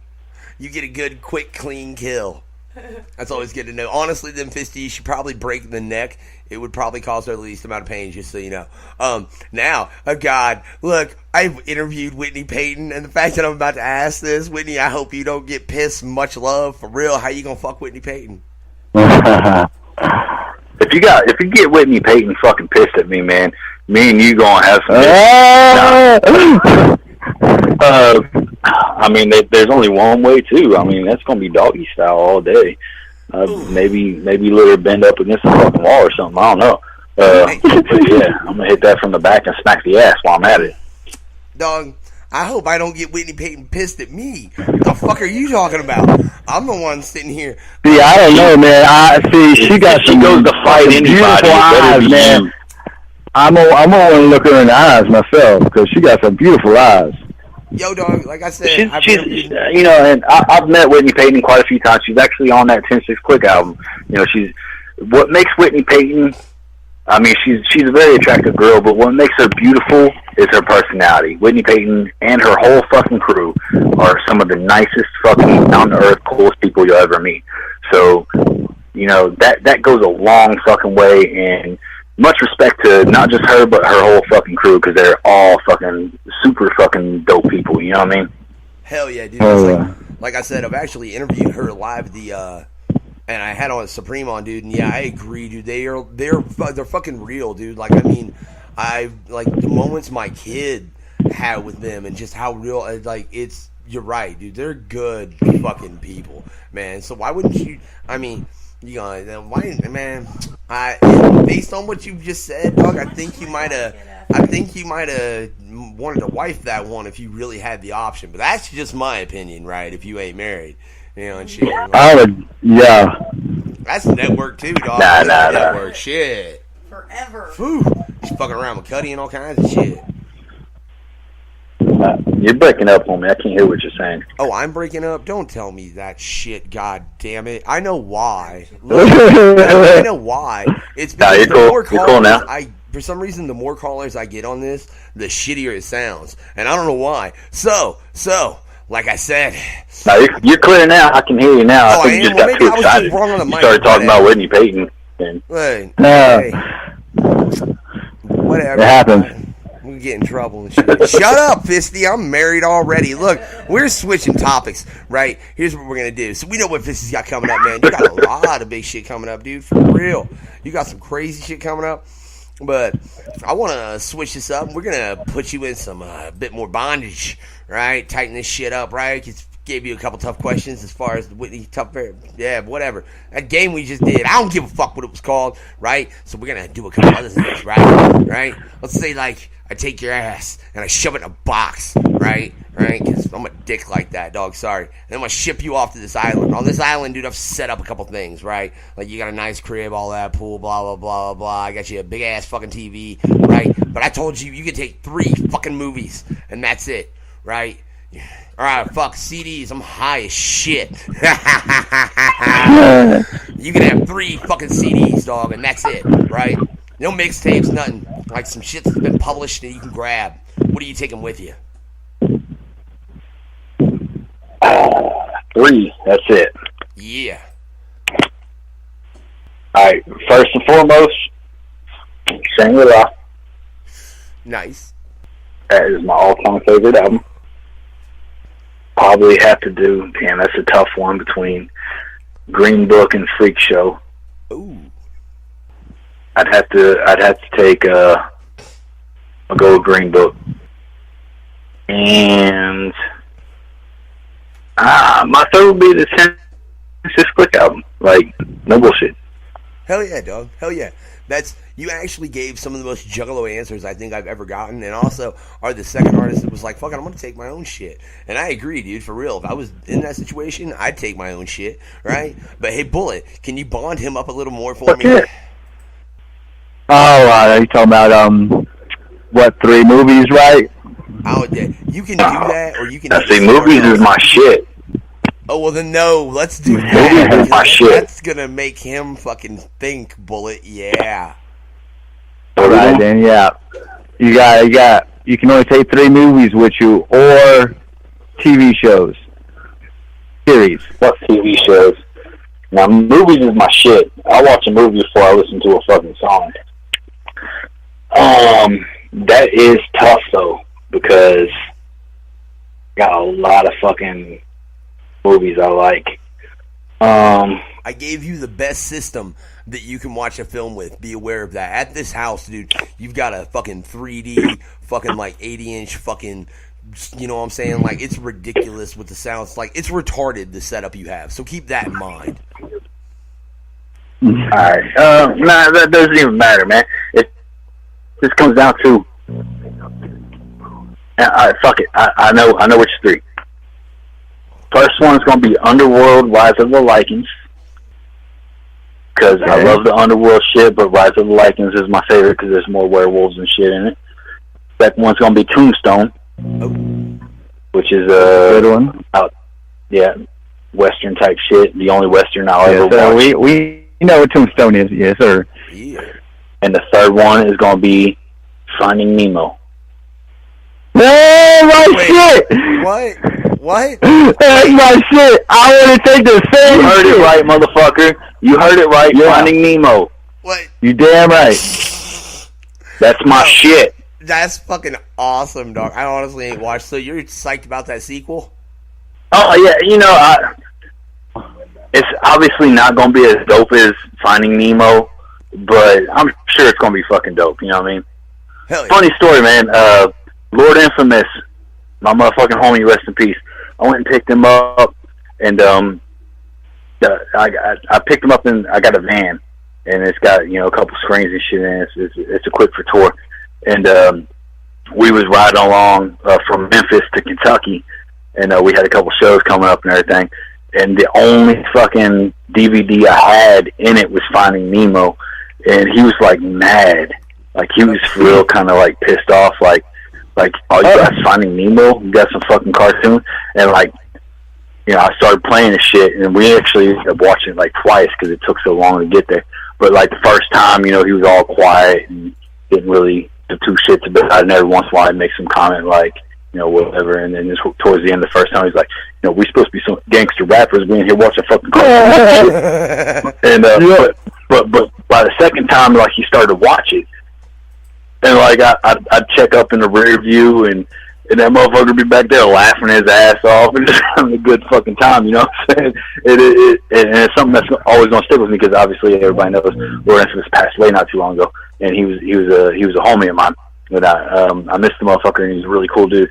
But, like, that's one of my fondest memories is riding down from Memphis to Kentucky, watching his opinion of it change as we watched. Because at first he was like, "What the fuck are you doing, Fisty?" You know what I'm saying? That Finding Nemo shit. You know what I'm saying? Oh, dude, that's fucking funny. That's as shit, dog. For real, man. Finding Nemo's my go-to, man. Hey, look, that's like motherfuckers for real. I'm Finding Nemo, fuck them. They don't have no taste. Oh, well, I'll tell you my Yeah, thing, don't, dude. don't hang out with me. Yeah, for real. Like, I do the fucking wicked shit or whatever you want to call it, horrorcore. I don't give a fuck. And, like, I'm on some nerd shit, dog. Like, I love comic books. I read like a motherfucker. I like, I'm a fucking nerd. I'll claim that shit. I'm a goddamn nerd. Anybody got a problem with it? Fuck you. I rightly don't give a shit, man. Right? That's just how it is. So I think it's weird to trip on you for shit like that. Like, I don't know, dude. I think that's... Like, just because you're fucking supposed to be this, you can't enjoy something else. I find that really fucking odd. Hey, yo, real quick, man. My phone's about to die, bro. So let me tell everybody this real quick. Bang Nation's back on the No Fucks Given radio. Every Thursday, 8 p.m. Eastern. Let's see, I'll be back on the air this Thursday night, but coming up June 30th, I have an interview with the legendary Old Dirty Bastard's son, Young Dirty Bastard. That's going to be a fucking great time, so everybody check that out, though. But like I said, Bay Nation is back, and everybody enjoy, man. Much love to everybody. One love, and bullets out this bitch. That's Bullet. And fuck you, man. I don't need to co-host anyways. Just go host your own shit. I got it, though. That's right. Fuck skipping radio. I love that idea. And again, let's modify that. I motherfucking say that shit again. I don't even know what I'm saying, man. Goddamn, I got a little too high, Bullet. You know what I'm saying? You know I get that giraffe pussy, though. Yeah. Loving it, right? Always. For the record, I have been steadily drinking since this interview has started. I've been steadily smoking, Fisty, so it's all good. I know Bullet's high. Don't lie. Yeah, he got giraffe pussy high before he called. Hey, giraffe pussy right now, man. I'm getting ready to feed my Hydra. And, is anybody still listening to this shit? Hell yeah, dude. Always, I know. man. There's always somebody listening. Oh. Well, hold on. Damn, it's been like fucking find out if someone's an hour. Right the fuck Has anybody gave up on us? Hey, man, look, I do, but hey, it's cool, though, because, look, I cut these interviews all together pretty for later. If you want to slice through them, you can download them for free. You know that No Fucks Given. We do that crazy shit like that, dude. But, look, that's why we try and take the conversation all over the motherfucking place, because I want to get to know these artists like motherfuckers ain't trying to get to know these artists. You know what I'm saying? Right? Like, I barely went to my notebook for this shit, Fisty. Like, I might a couple times now. We'll see that. And like I said, though, Bang Nation is fucking back, and that's what's up. But let's flip back to fucking Fisty Cuffs. Let me see. All right, y'all. I'm a holler. Peace. Bang. Woo, one. What's up, homie? Fucking A, dude. Fucking, whoa, shit. Look at that. Fisty. Hey, computers be goddamn slow, dog. Fucking, but check it out, dude. What I want to know, right, is when you stepped into this, dude, what were your true inspirations for getting into rap? You know what I'm saying? Like, were there specific rappers that really inspired you? Nah, not really. See, me getting into music was awkward as shit. I started out as a guitar player. I said Project Ghetto Creep started out with as a band. Wayne Lewis, Eric Parks, Luke Knoxell, me, Seth Fannin, and I was a guitar player. I was backup rhythm guitar, and I sucked at it, to be honest with you. Funny how it all kind of ties together. We did one show, you know, we did the garage band practice shit and got all hype and did one show, and I actually got in a fight and arrested at that show because some dude was like trying to talk shit to me the whole time I was on stage. I'd never met the dude, don't know nothing about him. But what finally fucking ticked me off was, and this is kind of weird, but he started talking shit about ICP to me while I was on stage, and the reason why I did it is, you know, I was like so fucking diehard Juggalo, you know what I'm saying? Like that's how you're gonna get me, you know what I mean? Like, okay, now I'm gonna fuck you up, you know what I'm saying? That's how you're gonna get me to that point. And that's how I ended up fighting the dude, is he started talking shit about ICP while I was on stage. He was like, we got video of him trying to crawl on stage and everything, and just the whole fucking performance. I've never met the dude. I have no clue. I think he was just kind of jealous that I was up there and, you know, getting some girls' attentions and shit. But nonetheless, I ended up getting arrested and everything, and like the band kind of just broke up and was like, "Fuck this, dude. We don't need this kind of shit." They were all a little more tame, you know what I'm saying? Except for Eric Parks. Eric Parks was he's a pretty fucking bowdy dude. He's a cool ass motherfucker. But the rest of the band, especially Seth Bannon, the drummer, was all like, you know, we can't be fucking around people like this. He's too fucking crazy, blah blah. And we did one show, broke up. And after that, it was like... Real quick. I just got to say something, and then I'm going to let you get back into this, dog, once we do one thing. Because for real, though, if you're up on fucking set, right, performing, and someone tries to come and fuck with you like that, dog, you got to stand strong. We'll be right back, and we're going to get right back into that story. What is coming to this little fuck it up? It's no fucks given. Dang, Skippy! Where are my manners? Introductions! Yeah, this is Team Chaos, representing that Chaos Corporation shit. Up on No Fucks Given Radio with the No Fucks Given Hour. keep me out on SoundCloud. Origin story time! Just look me up, Team Chaos, KHAOS. Embrace some fucking chaos, motherfuckers.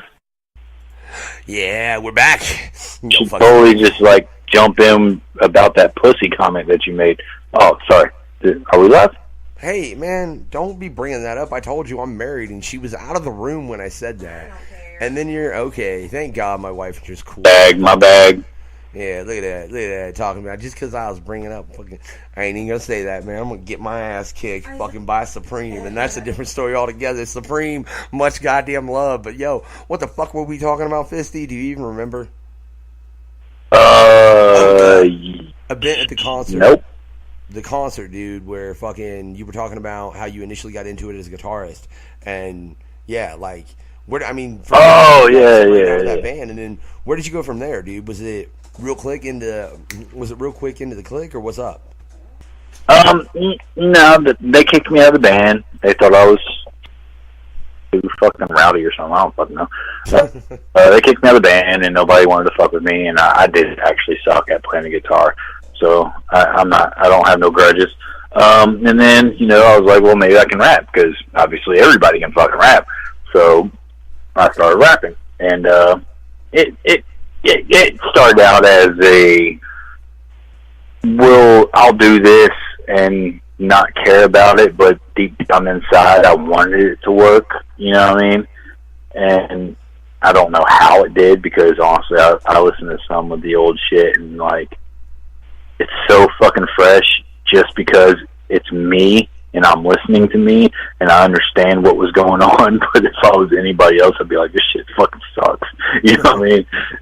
And I have no clue how it even spawned to what it is today. But yeah, like it started out pretty unserious and not embarrassed, but unsure, very unsure of what I was doing. You know what I mean?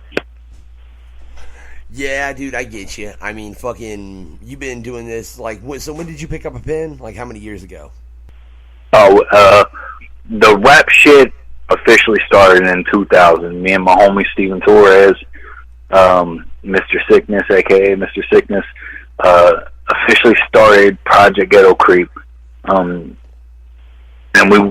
we talked about it as Project Ghetto Creep as the rap form, and we talked about it and we bullshitted, and I actually went to jail for, what was it, deadly weapon. And I worked at Golden Corral at the time. My boss was so fucking dope. He got me work release the whole time I was in jail. Like, I was actually able to leave jail for 12 hours a day, 6 days a week, and go hang out at Golden Corral. And me and Steven Torres wrote our first song at Golden Corral. And it kind of went from there. Nothing was really ever super serious until that. And then obviously I got out of jail and we started recording. We found Manny did beats, and he was like super smart with fucking computer shit, and he was able to put it all together, and we just kind of spun off from there. You know what I mean? Hell yeah, dog. That's what's up, man. Now, was there a point, I mean, you said you kind of initially started out where you didn't think, was there a point, or at what point, obviously, because there was a point with where the fuck you are, dude, that much is obvious. At what point did you look and go, oh, well, fuck, I can really make something of this? And what was it like to realize that? Yeah, that happened really early.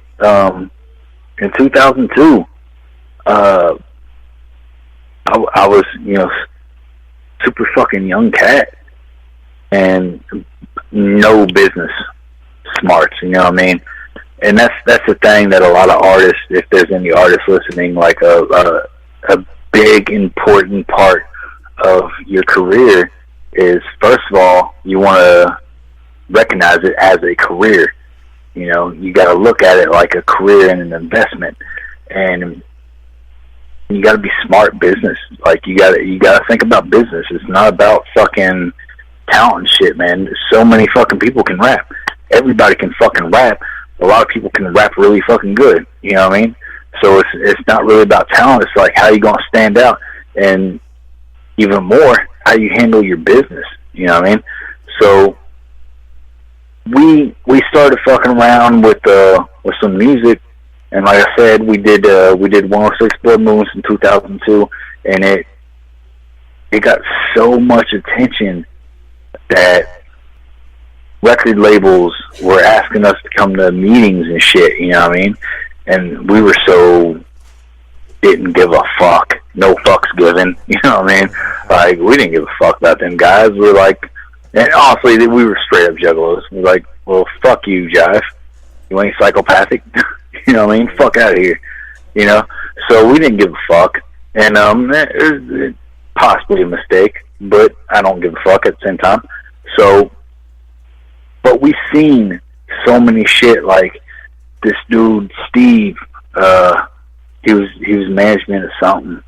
And he was like, Britney Spears had the record for debut album, and we just destroyed her fucking record within this, obviously not nationally or worldwide, or nothing like that, but like district wise, we fucking destroyed her shit. The first hour our shit was on shelves. It got so ridiculous the first hour our shit was on shelves that the employees' families had to stock the shelves to keep, because the employees had to stay at the registers to sell the shit. You know what I'm saying? Like, it really was that fucking ridiculous. And, like, I knew right then, like, because, like I said before, it was kind of an embarrassing, like, unsure of myself type deal. And then that happened, and I was like, fuck, we might have something, And I wanted to be serious about it, but I wasn't, I had too much pride. I wasn't going to be serious about it until I knew that it could be serious. You know what I mean? Yeah, dog, I get you. For real. See, I think, but you stepped into it as a young age, dude. Like, what is, based on all that, man, I'm curious, what advice would you give to new artists? And does it differ based on the age they are? Yes, and yes. I would give every new artist, regardless of age, to not do it unless they are seriously 106% fucking serious about it. You know what I mean? Like, and everybody feels like they're serious about it at first, and I've noticed that a lot. Like, people are like, I'm jumping in, I'm going to do this. What they don't realize is how much work, sacrifice, struggle. We talked about the first part of the interview with the 90% behind the scenes.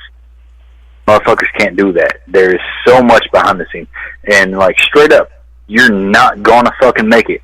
You might as well go into this knowing you're not going to fucking make it. You're not going to be fucking Eminem. You're not going to be fucking ICP.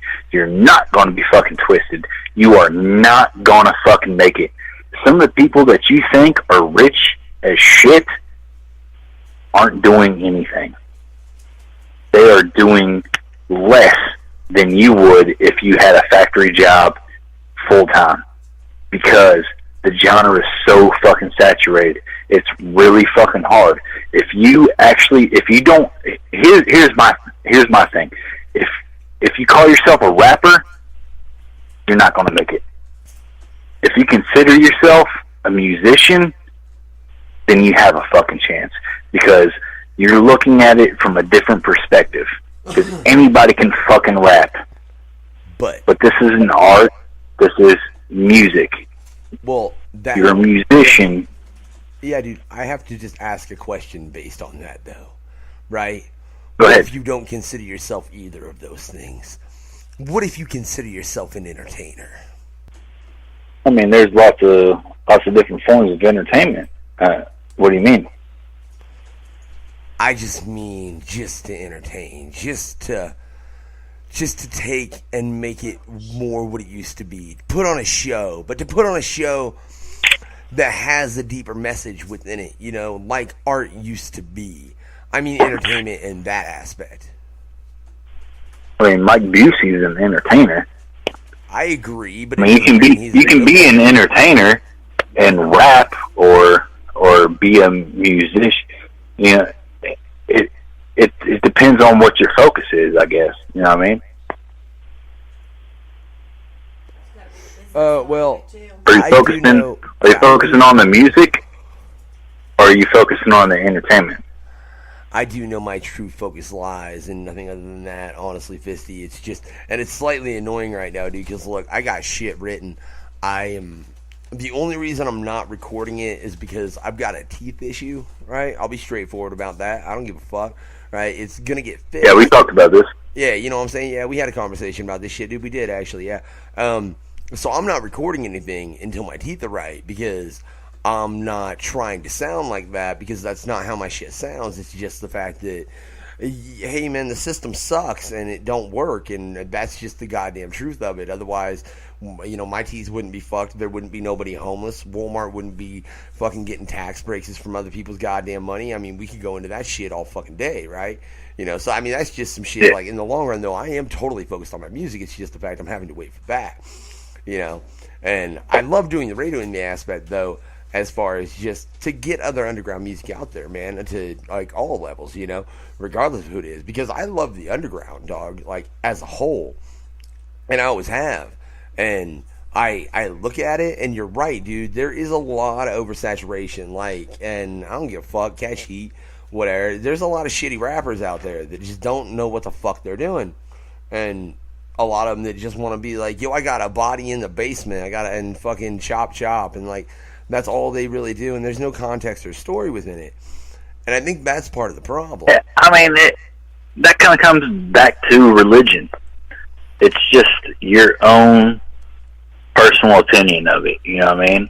Oh, that's like, my personal opinion is, if you're not serious, if you're not willing to not make anything, you know, too many people look at it like, I'm going to become a rapper and be rich and do my shit.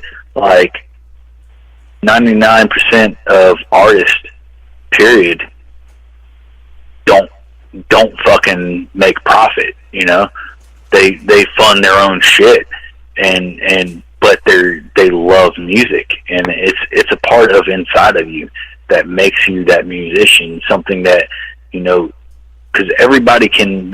There's regardless of what the fuck is going on in the world, there's one powerful fucking thing, and that's music. Music can fucking break you down. Music can make you happy when you're sad. Music can make you sad when you're happy. It's like the sense of smell. Sense of smell is the quickest thing to relate you to something. Music does that same fucking thing. It is the most powerful fucking weapon. So once you realize that and it becomes a fucking art, then that's when I consider you a musician. You know what I mean? Until then, it's a fucking hobby.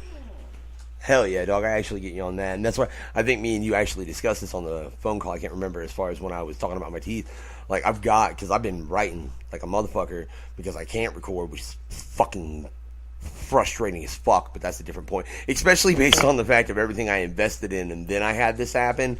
It's fucking annoying, dog. But I actually just got done writing a track, dude. And I mean, when I was done writing it and everything, I spit it to my wife, and like, I am hesitant to ever do that track live, dude, because it's really fucking emotional to me, you know, and like, that shit, I ain't gonna lie, near brings my ass to tears, and I wrote it, right? Well, the reason I don't want to write it is because I would hate to end on that track, because I would not want to leave a crowd like that. I'd feel like an asshole, you know, but it would be really hard for me to do. Like, seriously, man. And that's what it is. Something I've learned recently, becoming a solo artist, is like, and the underground community needs to understand this too, is like, because there's such like guidelines. I don't know who fucking made the guidelines, but it's like there's fucking laws with being an underground hip hop artist. You know what I'm saying? And here's the problem with that is, okay, I'm an underground hip hop artist. I'm talking about wicked shit, and yeah, we all love that, you know? We all love getting mad, and we don't really fucking murder people just because we're mad, but that's what we want to fucking hear, and it relieves the fucking tension of actually being fucking angry and being physical and whatnot. But here's something else that, okay, you're married. If I talk about relationship shit, you're gonna fucking relate. Yeah. You know what I mean? Everybody fucking relates to a relationship. Everybody fucking relates to something. You know what I mean? That it doesn't mean I gotta kill some bitch, but, you know, I love this bitch, and she hurt my feelings. I don't give a fuck how fucking pansy that sounds. Everybody relates to that. And that's, you know, if you look at mainstream, it's super fucking big. Every fucking 8 out of 10 songs is about some bitch fucking hurting you. You know what I mean? And there's a fucking reason behind that, because everybody fucking gets hurt. You know what I mean? And that needs to come to the underground, because there's so much fucking talent in the underground. And Twisted did this with Heartbroken and Homicidal. Yeah. You know, and yeah, but it needs to be. It's starting to get more noticed. But it needs to be more noticed, because right now we have so many like die-hard underground hip-hop fans. Like, they're super fucking die-hard. They live by it. Like, they'll fucking prick their fingers and sign their name in blood type shit. You know what I'm saying? Yeah. But it's not about fucking murdering everybody all the time. You know what I mean? Yeah, fuck yeah. I feel like that. I feel like I'm gonna go fucking just ape shit and murder the shit out of fucking everybody that I can see. But, you know, realistically, I have everyday fucking problems. You know what I mean? Hell yeah. Dude, and that's with everybody. Hell yeah, dude. I'll tell you, man, that, honestly, like I said, man, you've been in this spar longer than me, and I'm nothing if not intelligent enough to take advice from an artist that knows more. So, in that case, y'all can expect to see that live eventually if you see me. Fuck it. I'll take Fisticuffs advice. That'll be a while, though. I'll just let y'all know. Do it. That shit's got to get best move you ever made. But I guarantee you. Yeah, no. I'll take your advice, dog. I'll take your advice. It's really deep and kind of depressing. If y'all heard the wife on, because she's the only one that has heard that track. No one else has. So, yeah, dog, I'll totally take your advice on that. But I'll tell you, with what you were saying, it makes me curious of a question that I've asked quite a few people. I'm curious to your opinion, right? If we look at the scene as how it is in music, right, it seems like you can talk about sex in the mainstream. But if you start talking about, like, I'm going to chop you, I'm going to throw you in a trunk, I'm going to fuck you up, I'm going to kill you, I'm going to blah, blah, blah, people have a problem with that when it's in a musical and audio format, right? But now if you flip that, and now mind you, this is a standard only for the United States. If you flip that and make it audio or video as opposed to audio, it's the opposite. People are cool with seeing motherfuckers getting cut to bits and chopped up and all that. But if you see two people straight fucking, that is an issue. why do you think there is such a reverse standard on the audio and video in this country? All right, well, I got a little mixed up. Keep in mind, I've been drinking. Hey, fair enough. Are you saying that video is okay and audio isn't, or audio is okay and video isn't? I'm saying, like, for violence, the video is okay. And I understand everything except for which perspective. Is it audio is okay and video isn't? So for like slashing up shit, video would be okay, and it's bad for sex. Okay. So audio. So, for example, horror movies is completely accepted, but horror lyrics is completely unaccepted. Yeah, but I can talk about fucking a bitch and all this and my magic stick, and that's cool. But if I show me putting my magic stick into somebody on video, that's a goddamn problem, right? Are you referring to your penis as magic stick? Well, I was saying I was being funny because of the fucking... I was making a reference that fucking nobody from the 90s... But that is what you were saying. Your penis is the magic stick? Ask my wife. That's all I'll say. I don't need to ask. I just wanted to know for personal humor. Because hey, OG shit. There's actually some chick nicknamed Gooby, because I used to call my penis the Gooby Monster. And the fucked up thing is she never touched my penis. But it was so fucking funny because I called my shit the Gooby Monster that she ended up, I don't even fucking know, got twisted up in the conversation and ended up being called Gooby. But that's funny. So your shit's the magic stick. Right on. All right. I love how I threw it so off that you forgot the question, didn't you, dog? Yeah.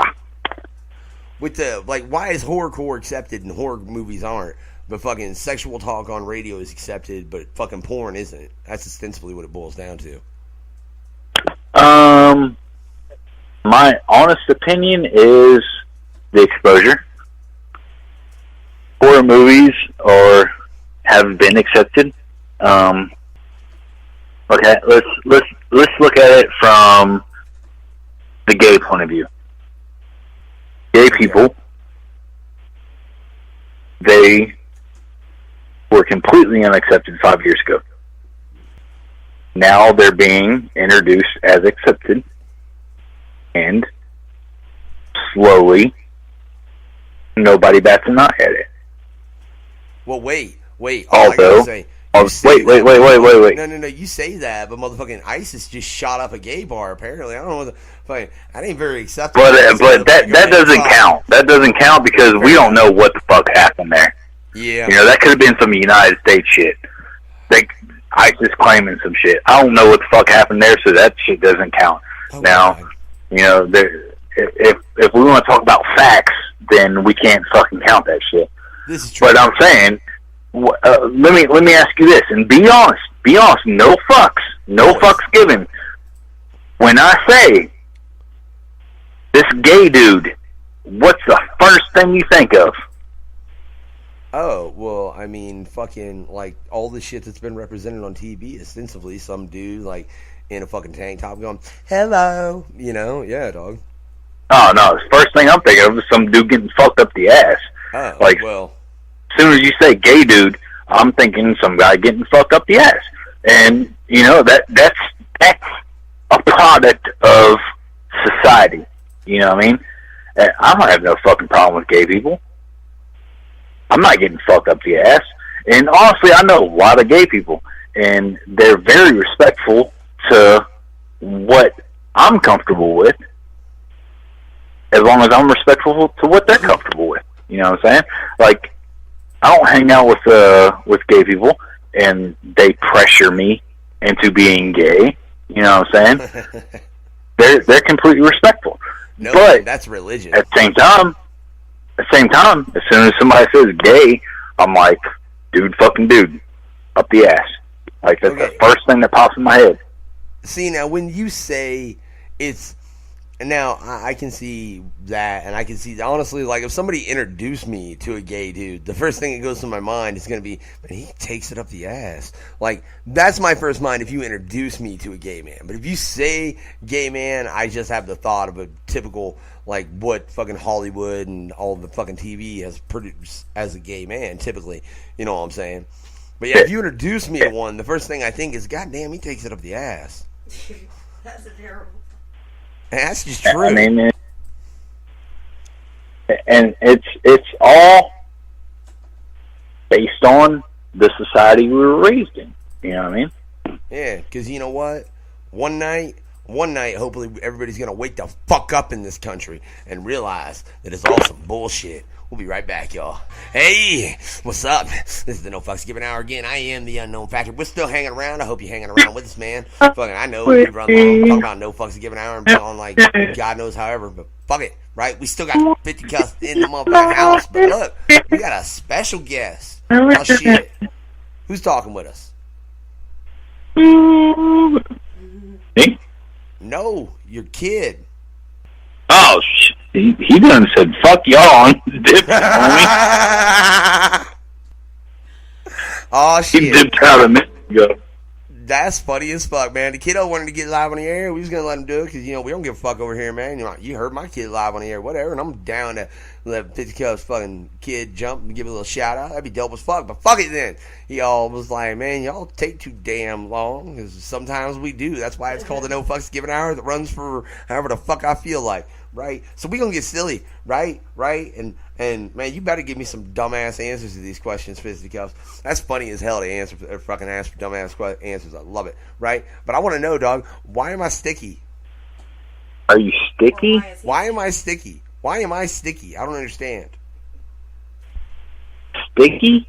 Yeah, I'm sticky. Why? I don't know. Indiana, Midwest, probably humidity, homie. Man, look at this motherfucker giving me a serious answer talking about it's the humidity, homie. Man, no, it's not. Yo, no, it's not. It's the dry heat. I love that movie. Sorry. How you gonna be sticky from dry heat? I don't know, dog. You come on. You said you was a movie buff. Tell me what movie that's from. Probably, I don't fucking know. I don't know that man. It's the dry heat.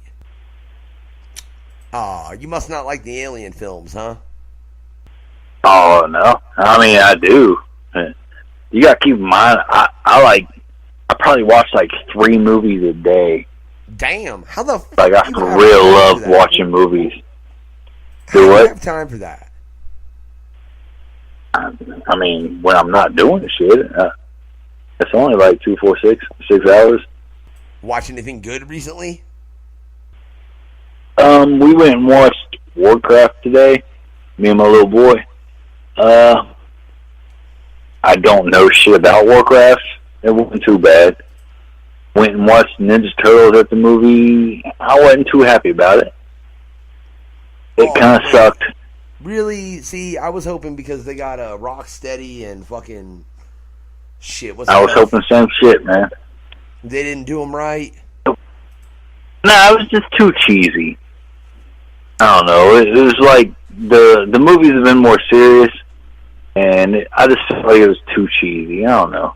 Man, I didn't really care for it.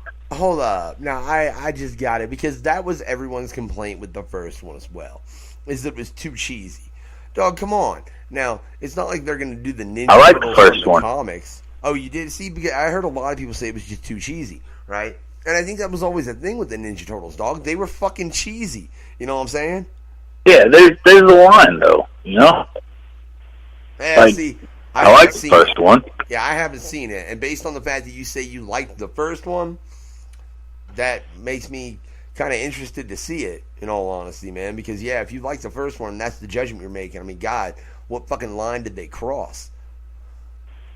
I just thought it was too cheesy, fastly written. Like, they were just putting it out there, you know? Yeah, dude, I think there's a lot that they're doing that with, though, don't you? I mean, if you look at the fucking entertainment industry, dog, they're like, fucking, we can throw this shit out here because it's nostalgia shit, is what it is, dude. Right? Like fucking Transformers, fucking, I think they're getting ready to make a Voltron film, dude. What do you think of that? I don't think nothing until I see it, man. See, fair enough. I was watching some Voltron cartoons earlier today with my little boy. It is what it, I don't make judgments until I see shit. Wow, dude, really? That's like rare. Most people watch a trailer and instantly will tell you exactly what they think of the whole film that they haven't even seen. Yeah, movies is my shit. I like that, dude, man. So, like, I'm curious, man, because I actually had a conversation. Look, man, see, you say get silly, but I'm trying to get serious again, Fisty. God damn it, I am. And fucking yeah, right. So let's see, right? Yo, dude, I want you to just give me. I'm gonna give you a sentence, right? And give me a fucking do it, right? So I want to know, dude. Like, Santa used to give coal, right? But he changed his mind. What did he start giving? The bad little kids. To bad Dick? kids. Oh, bad kids? Like to bad little kids, dude. You know how you usually get coal. He stopped giving coal, dog. What do you think he should change that shit up to? What should he start giving instead of coal nowadays? This is fucking 2016. Santa needs to understand what's going on. And if I was Santa, I'd be hitting up all these single baby mamas. And I'd just be like making my rounds on Christmas Eve and fucking all these bitches. I don't know, this kid's a fucking quarter or something. Damn, so this motherfucker is like, if I was Santa, I'm gonna go around, fuck all the single mamas, and give the kid a quarter? A quarter? God damn, Fisty. That shit is harsh as fuck. Ain't my fucking kid, motherfucker. Why do I give a fuck? I'm gonna flip them a quarter, fuck that baby mamas. Oh. Hell no. Hey, well, I want to know, because I know you probably got a real answer for this, dog. Yo, man, you would have gotten away with it, for real. You would have, but there was this shit. Well, what stopped your ass from getting away with what you were supposed to get away with? I'm gonna say, realistically, I'd probably tag about 6 out of 10 of them. And probably half of them bitches were married, but they hoes anyway. You know what I'm saying? What would stop me is the fact that there is no Santa, and I can't get on my sleigh. And I can't you just bitch. Ruined a bunch of that's pretty much what it comes down to. How you gonna drop that information, man? There's some little kid listening to No Fucks Given Radio right now, and now you got him running, throwing a temper tantrum to his parents, talking about Fisty Cuff said Santa wasn't real. I hate to break that shit, but Santa's fake as fuck. And I don't care. Like, I don't have a real opinion over parents with the whole Santa shit. But like, I'm not going to tell my kid Santa's real.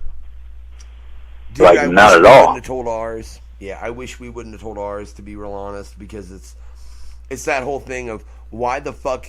I mean, people say, let the kids believe in magic, and I think that's the part of the problem. If one, you lie to them like that, and you're their parent, and then you later tell them, I was fucking lying. That really doesn't exist, because that's what it is. You were fucking lying. Check this out, man. Check this out. If you're gonna control an opinion of your child, then that is fucking stupid. Because here's how my shit went down. Like, I caught my sister trying to swap my tooth out under my pillow with $1, and I caught the bitch. And I was like, what the fuck's going on?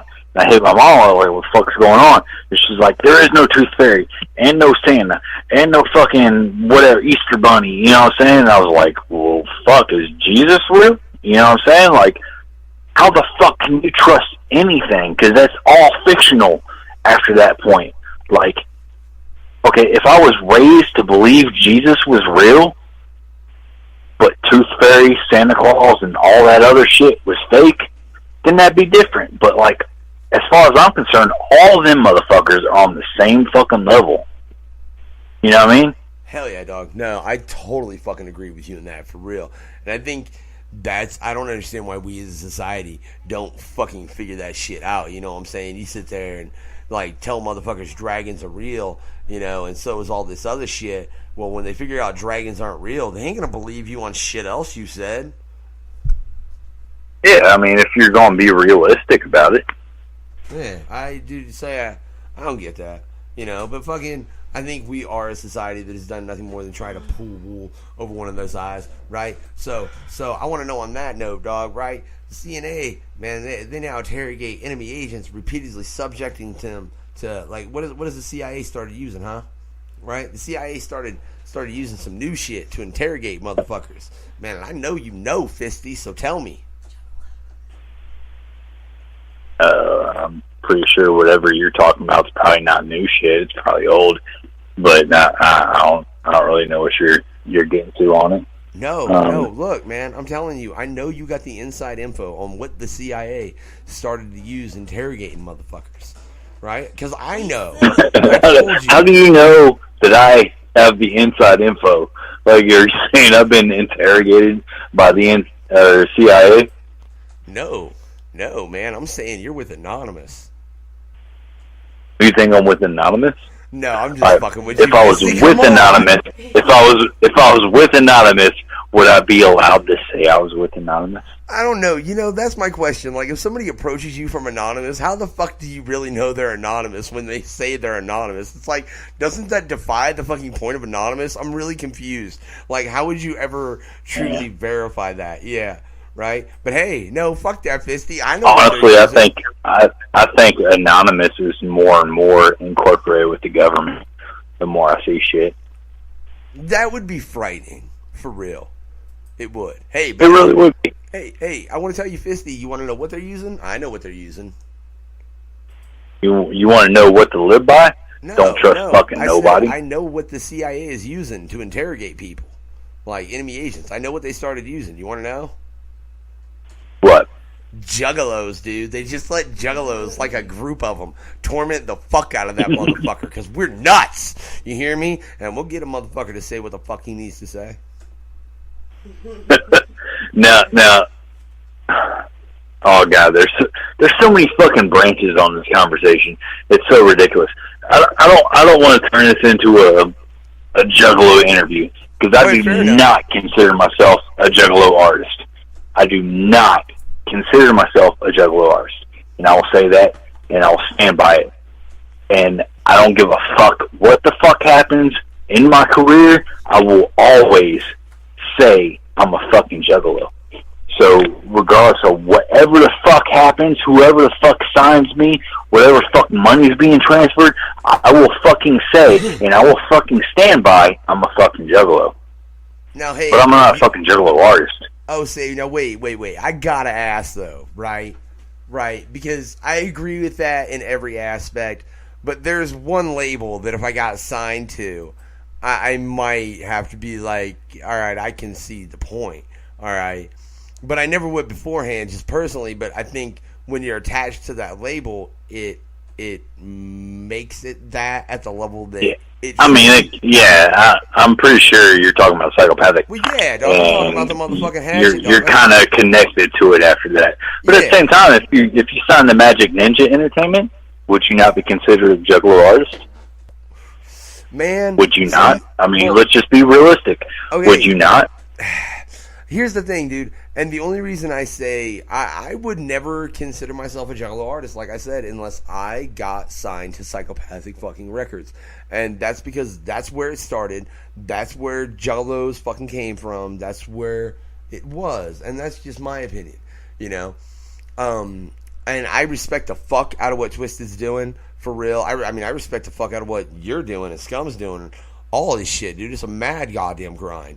You know, and it's fucking fantastic to see that there are people willing to do it at that level.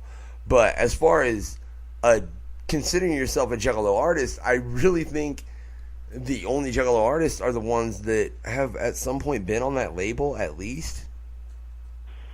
But signing to any other label, does that make you that? No, dude, I don't think so. No, that's like saying that kind of does. That kind of does. I feel like if you've been signed to Psychopathic, you are a juggalo artist. Oh yeah. But at the same time, and you know, it's a curse and a gift. Because if you get signed to Psychopathic, you are a Juggalo artist, and that also fucks you getting signed to anywhere else. And a lot of people don't realize that, but being a Juggalo artist does fuck you anywhere else. They don't want you. Juggalos, they don't want fucking Juggalos, you know what I'm saying? So, but calling yourself a Juggalo artist and not being signed to one of those labels is also a fuckery. Yeah. You don't want to be a Juggalo artist and not sign to one of those labels. Yeah, dude. I fully agree with you on that, Fisty. Yeah. But now, yeah, being signed, though, has its ups and downs, because obviously if you're signed to one of the labels and you're Juggalo affiliated and you are accepted as a Juggalo artist, then you are obviously you have a lifetime of a fan base, and that's what a lot of mainstream people and big labels don't understand, is you have a lifetime of fans, you know, and that's big. You could have the same 100,000 fans the next 10 years that will buy every fucking album you put out and support you on every fucking thing you put out, but could be mainstream and put out one album that's really fucking big and think that you're the fucking shit, and you buy your fucking $10 million home and you're just fucking awesome, but then 3 years later you don't have any fucking income. You know what I mean? So, and obviously the music industry is understanding that, and that's why there's so much fake shit going on. Dude, yeah, I totally fucking agree with you in that, man. Now, though, that whole conversation's got me wanting to ask you another question. And let's say you signed to LSP. Does that instantly make you cult shit? I don't know a whole lot about it. But from what I do understand is that my lyrical content wouldn't be up to par with that label. Yeah, you know what I mean? Saying that actually, fucking Static definitely isn't Static's definitely not that style at all. I mean, I should know that. I've interviewed the man once, got him coming up again. I dig his shit, but yeah, fucking so yeah. I guess in saying that, I don't. But does that? Here's a fun fact. I will not be on a track that says GD. Why not? Because morally, I feel like I have certain things in my life that led me to my standards, and that's one of them. You know what I mean? Well, man, I hope I haven't offended you, Ben, because I'm sure I've probably said that. I don't know. You said it. You said it a shit ton, and every time you said it, I've heard it. You know what I'm saying? You said it a shit ton, and people say it around me all the time. But I won't personally say it and be on track with it. You know what I mean? Fair enough, dog. I get that shit. You know what I'm saying? I just, like, the second you said that, I was like, oh, shit, I hope I haven't offended him, because I know I used the shit out of that. Like, fucking, when I was... Yeah, you said it quite a bit. Yeah, but, you know, that's just me. That's one of my things, you know what I mean? That's just one of my things. And LSP, I couldn't fuck with that, because I got homies, you know, Diabolic, I guess, is signed to LSP. That's one of my homies that I started with way back in the fucking day. I used to open shows in or fucking headline shows with Project Ghetto Creep in his fucking town. And I got a lot of them cats, like, you know, I was doing shit in their town before they got signed or before they ever fucking did anything, and got them started type deal, you know what I mean? And same with Axe, you know, much love to them, but I was around, and I remember there was a weird transition where, you know, they were offering Project Ghetto Creep money to come perform, and then next thing I knew, they were wanting us to open, and it was just it was really weird, you know what I mean? But they do all that really fucking devil shit and blah blah blah shit now, and although I respect their shit, like, it's something I wouldn't fuck with. You know what I mean? Because I don't fuck with that. Yeah, I get you, man. I don't fuck with that. So that makes me curious. Like, that makes me inclined to think that you're not the type of person that would play with a Ouija board. No, I would. All right. I just asked, man, because I would fuck with the I would fuck with it just to see what happens. Oh, really? I respect its shit, but I would fuck with it just to see what happens if it would happen. Fisty, when you meet Factor, I'll have a Ouija board. I promise you that, one way or another. You want to play? Like I said, I'll fuck with it to see what happens, to see if it happens.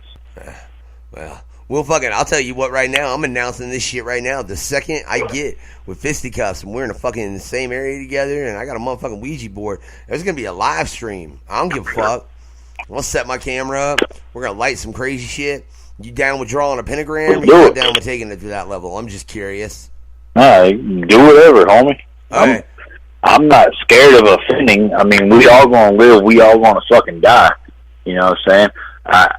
I don't know what exists beyond this life, but I am interested in finding out.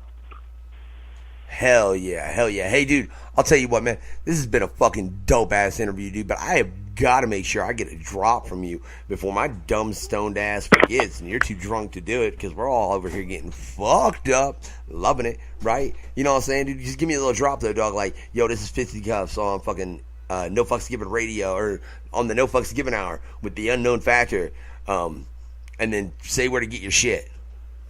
I don't know the factor, but we are on No Fucks Given Radio. This is your boy Fisticuffs, and I am saying what's up to everybody. Now, let's start that shit over. Let's do it about like 3 more times. Do it. Are we still live? Yeah, dog, I'm fucking around on air. I don't give a fuck. What? You think anybody's paying attention to us? Right. Anybody listening? All right, here we go. You can call and fuck with us. But right now, I'm getting a drop, so don't call in right now, please. Please don't call in right now. Don't call in on the No Fucks Giving. All right, here we go. Hey, just ready? until he's done with his drop, 3, that's all. 2, 1. Hey, you listen to No Fucks Given Radio. This your boy Fisticuffs. We coming at you live in this bitch. Listen to this. That was pretty lame too. What else we got? I don't know. Oh. I'm the Unknown Factor, dude. I don't know what the fuck I bring until it comes out of my mouth, Fisty. Don't you know that? Hey, I'm with No Factor. Fisticuffs. Dog, you gotta, dude, alright, do it. Look, oh my god. Dude, I'm gonna have so much fun cutting your drop. That's all I have to say. But, like, a lot of, like that's gonna get chopped and sliced, just so you know, Fisty. And dude, you can drop these nuts.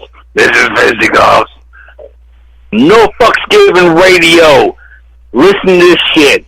Play this shit. Everybody wants to hear this shit. Like Jesus. Oh, dude, no. Now, I need you to drop in your links and shit and where to get your shit, dog, because I got to be able to cut that in there where motherfuckers hear this. They can get your shit and find it real quick. Oh, yeah. Hook me up. Oh, no, dude, you're good. You're good. Look, you ain't got to throw that all together because I can take and cut that, dude. I know how to fucking cut shit up. It ain't no goddamn problem, right? All I need you to do, though, is just like in however you want to do it, dude, just your fucking where to get your shit at.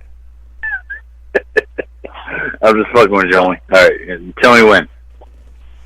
No. No? If you guys would, just listen to my fucking shit. It's at W Fisticuffs. And you might save me from being murdered. Fucking murdered. Do you know what murdered means? Murdered means you're killed by somebody. Murdered. And it's very stressful. Yep. Oh, dude. Oh, fuck. Oh, fuck, dude. Look, Fisty, dude, you've been a fucking great-ass interview, dog. You know that, dude. Fuck yeah, dude. I love interviews like this. That's what's up, dog. I gotta ask, have you had a good time? Yeah, great time, man. Great time. Hell yeah, dog. That's what's up. You gonna come back and fuck with us, right? Hell no. Nah, yeah, I'll fuck with y'all. Fuck yeah. No, that's right. We ain't having Fisticuffs back. Fuck him. He's an asshole. But I'm telling you right now. Yeah, fuck that guy. Fuck yeah. You should go to fistycuffs.com, though, and check that shit out. Because he's an asshole that makes music. That's what the fuck is up. This has been the No Fucks Given Hour, y'all. I hope you've enjoyed it. Hang with it. Fuck, I don't know. I know it don't ever run a goddamn hour. That's about as much as I fucking know. I'm the Unknown Factor. We're out. Check it. Fucking. What's big in your mouth? We'll be here by Fisticuffs. Yeah, we're back. Fuck it. No fucks given, don't give a shit. Fucking Fisticuffs over here drunk as fuck. I'm stoned off my ass and we don't want to be done yet. What's up, right? You know, and I played a song. Hey, somebody owes me $750 for my cell phone bill. Shit. We all square up. Hell yeah. Now, what I want to know, though, dog, right? We do a little segment every once in a while, man. I need to start doing it a bit more often where I flip the motherfucking script, right? You know? And we do play a hunter, or we do call it Keep It 100 with Factor, right? Ask me anything, dog. Keep it 100. I don't even give a fuck what it is. Ask me a question, I will give my 100 answer. Me ask you something? Yeah. Okay, I wasn't ready for this. I know. Do you like fish sticks? Do I like fish sticks? Man, it all depends, really, like the brand they are and how they're cooked. You know what I'm saying? I prefer them fried, but they're good baked. But if you bake them, man, I really like to have it like make a sandwich with it. You know what I'm saying? Like that shit's a fillet because I don't even give a fuck, man. I'll do that shit ghetto style. You line them motherfucking chicken strips up on a piece of bread, right? You get you some ketchup or fish sticks, whatever. I don't give a fuck. You do it, chicken nuggets and shit too, whatever. Yeah, right. But you fucking put some ketchup, maybe a little bit of tartar sauce. If you got that tartar sauce, man, you do it like that, and then a little bit of lettuce, and then you eat that shit like that, dog. Yeah, I'm down with some motherfucking fish sticks. Like I said, you just gotta prep it proper. That's the way of everything, though. Word. I caught like half of that. Hell yeah, that's what's up. I get that a lot.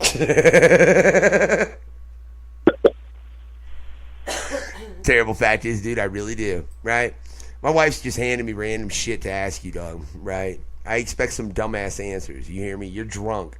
I expect stupidity and nothing more. Bring it. Yeah. So, I want to know, in his new self-produced album, dog, right? Like Kanye's putting out a new fucking CD, right? He's getting ready to put out some new shit. Yes, sir. Right?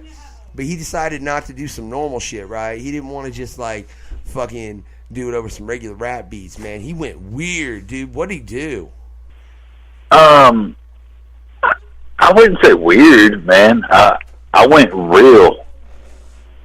I wish I should have sent you the track that I was going to release next Sunday.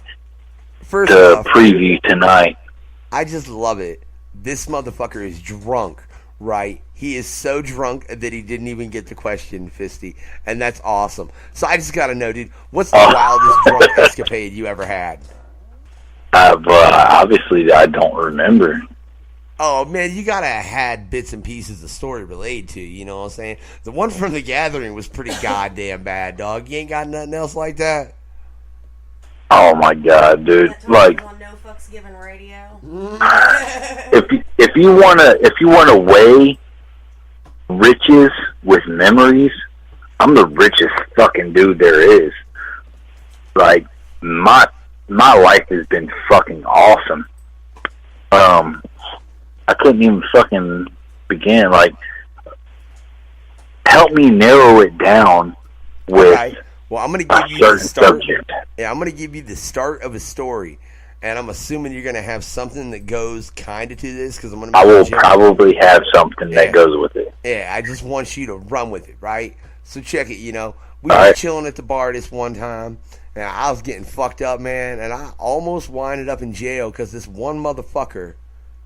Alright, so I was at the bank, was the name of the bar, and this one motherfucker started shit with us, and long story short, the police showed up, they caught my ass, I told them what happened, dude told them what happened, the police actually went about their own way, and these two girls that were standing there watching the whole shit decided that I was the one that they wanted to fuck. So the night ended with me, drunk as shit, with a threesome, not knowing what the fuck was going on. Hell yeah, dog. That is a good fucking story. Like, those are always great nights, dog. You ended up with two chicks drunk, and you're like, I don't know how that happened. But it did. Threesomes are always awkward. You're either on your game or you're not, and most times you're not, and not as cool as you thought it would be. Yeah, see, that is true, dude. Like, man, it is one of those mentality things, like how it's gone into, and it's a thing of how it's gone into by everyone, you know. I consider any sexual experience with getting off a success. Yes. That so much was not a success. So. Wait, what? Oh, dude, that is a sad ending to your story. What the hell? No, Fisty. It really was. That's a sad. Everybody should totally feel sorry for me right now. For real, dude. You in a three-way and you didn't even get a finish? Not even once? I mean, it happens sometimes. It's sad. It's sad. My wife's looking like, shut the fuck up. I'm not even really listening to y'all. Me and Bullet's conversating. Oh, look. Hey, not even the wife, not even the woman in the room is listening. It makes me curious if we've got any goddamn listeners. Fuck. If you're listening, call right now. For real, call us. That number's up in the motherfucking the event and shit. I swear I just heard a cricket again. I heard that too. Are you making cricket noises, asshole? Mate. I'm on. Look. Fisticuffs is over here trying sample that shit. Funny. Sample that shit. Dude, I don't make beats. I just rap. Look, I hope to figure that out eventually, but, like, give me time, dude. It's a learning progression thing. Like, I actually have. Hey, I'm curious, dude. That makes me actually. Do you mix and master your own tracks? No. Oh, wait. Mix and master? Yeah. Yes. 95%. Now, did you do that initially when you stepped in, or was that something you progressively learned? And, dude, was it, when you decided to do it... I actually started with fucking making beats and everything. Like, I did all my own shit. Yeah. Oh. So, now 106 Blood Moons, Minnie started. He did all the beats. Carmack Ninjas, I did all the beats. So, it was a weird... We could probably get in that 30 minutes of story time on that shit, you know what I'm saying? So, did you make beats before you really rapped then? Or were you rapping before you made beats? Okay. Just because you said I started to rap and make beats for myself. Oh, okay. Yeah, I started to make beats for myself, yeah.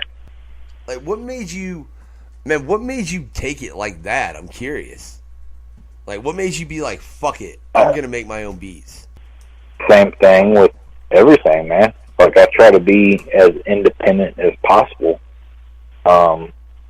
Beats is really my downfall. I don't like doing it. So I look for other people with beats, but, like, I try to be as independent as I possibly can be. You know what I mean? Hell yeah, dog. I get you on that, dude. But look, you gotta admit, you definitely hooked up with a motherfucker that, come on, I would imagine the request you could put into Mike P for a beat as far as like, dude, I want something that sounds kind of like this and this and this. And, I mean, I've heard the man's work on a lot of levels, dude, like I said. So, fuck, at least, I mean, you've got somebody that can definitely make you mad fucking beats, right? Yeah, I mean, like what I just said, that I don't fuck with beats. I don't make my own beats. So, Mike P, I'm fortunate enough to make my shit that I got going on. Now, what was it like? So you just fucking hated making beats, dog, but did you like your beats that you made?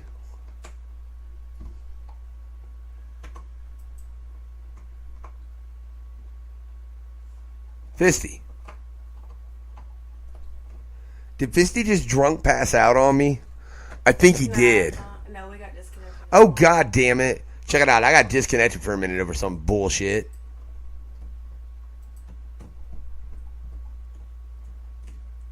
Yo, for some reason we got disconnected on Google Hangouts, I swear. Fuck you, Google Hangouts. You're a cunt, just so you know. I can't hear. What the fuck was that song? Oh, that's the random fucking on hold bullshit you get when it's on hold. My apologies. I don't know why you got disconnected, Fisty. That was I felt really at peace. Fuck that. We bring chaos here.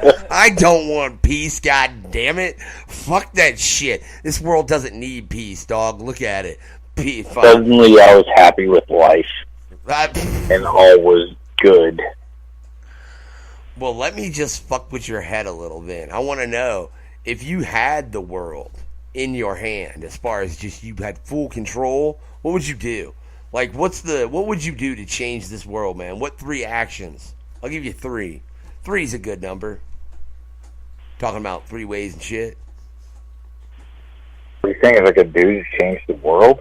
Yeah, 3 things, dog. You can do 3 things to this world. Like, whatever the fuck you want. I don't give a fuck. You feed every homeless and make it to where... So hard, because, like, I'm not one of them guys that, like, think of one thing. I'm one of them guys that think of one thing and all the reactions of that one thing. Like, you know what I mean? Like, yeah. It's so, that's a super tough question, man, because I literally, like, I mean, could world peace be an answer? No. So say take away all the guns. All the what? Yeah, take away all the guns. All guns. Oh. All black powder ammunition, all explosives, all everything. Well, the first thing that pops in my head after that is like, okay, well, swords, bows and arrows. You know what I'm saying? Like, it doesn't matter what you take away, there's going to be a substitute. You know what I mean? Yeah, man, I definitely agree with you. Like, as far as world peace really isn't an option. You could do it temporarily. As far as I think, like, if you made that request, I'd be like, yeah, that request worked for a month, dog, until the world turned to chaos again. That's the answer I would have given you for whatever answers you're going to give. Because, look, whatever 3 answers you give, I intend to give you responses to those situations. As far as, like, give me 3 things you would do to this world and combine, dude, whatever they are. And I'm going to give you what the fuck I think it would cause. I can't do it, man. Like I said, my mind works in such a way that, like, if I give you an answer, I would automatically be thinking of repercussions. You know what I mean? Look, I'm trying to tell this motherfucker to give me 3 things so I can give him the repercussions. He's like, I can't, because all I do is think of the repercussions of what my answers are going to be. That's funny as fuck, dog. No, I'm being honest, man. Like, if you give me something right now, I'll give you repercussions. You know what I mean? Like, that's just, I always think about the worst. Like, I think about negativity so much. And it's a flaw of mine. I'm not saying it's not. It's definitely a flaw of mine. But I always think about, like, the downside. Man, and you know, I think it's weird that I'm going to, but I think a lot of artists share that. You know what I'm saying? That they are pessimistic, at least to a certain degree. Like, I don't think they're, I mean, in bulk, and I may be wrong in this, man, because like I said, I met Whitney Payton and Supreme, and they were 2 of the most upbeat people I think I've ever fucking met, you know what I'm saying? And they're all successful in this music industry. But I can think of a lot of other people I've met that have very much the opposite and are really pessimistic motherfuckers. You know what I'm saying? So I think that's kind of part of the art, dog, or at least in my opinion, for some people. Not all of them, you know, but it's your particular view of the world that creates the art that you produce for everyone, you know? So that's part of it. Expression. It's being able to express everything that you want to express, and there is a lot of negativity, and a lot of it is giving people hope, and, you know, being able to express the negativity also sometimes gives people hope because they can relate, you know, and knowing that they're not alone is the biggest thing with music, because nobody wants to feel alone. Yeah. So when you can relate to a song and know that you're not the only one like that, that is the biggest thing that you could possibly do. Yeah, dog. So, man, I know, have you had somebody walk up to you and be like, dude, that track really, like, have you had that moment? Oh, every day. Well, not every day. Sorry. I might have got carried away with that comment. But I do get a lot of comments. I meet people sometimes in the least expected places. Like I'll go somewhere I've never fucking performed, never fucking been, never fucking done anything, and someone will come to me and be like, man, you know, da da da da da da da da. And I'm just like, wow, you know, and I'll get emails, messages on Facebook, like shit like that. And it really is really heart touching, you know? Like I'll get something that stands out a lot to me, because like I said, I come from a military family. My father was in the Navy.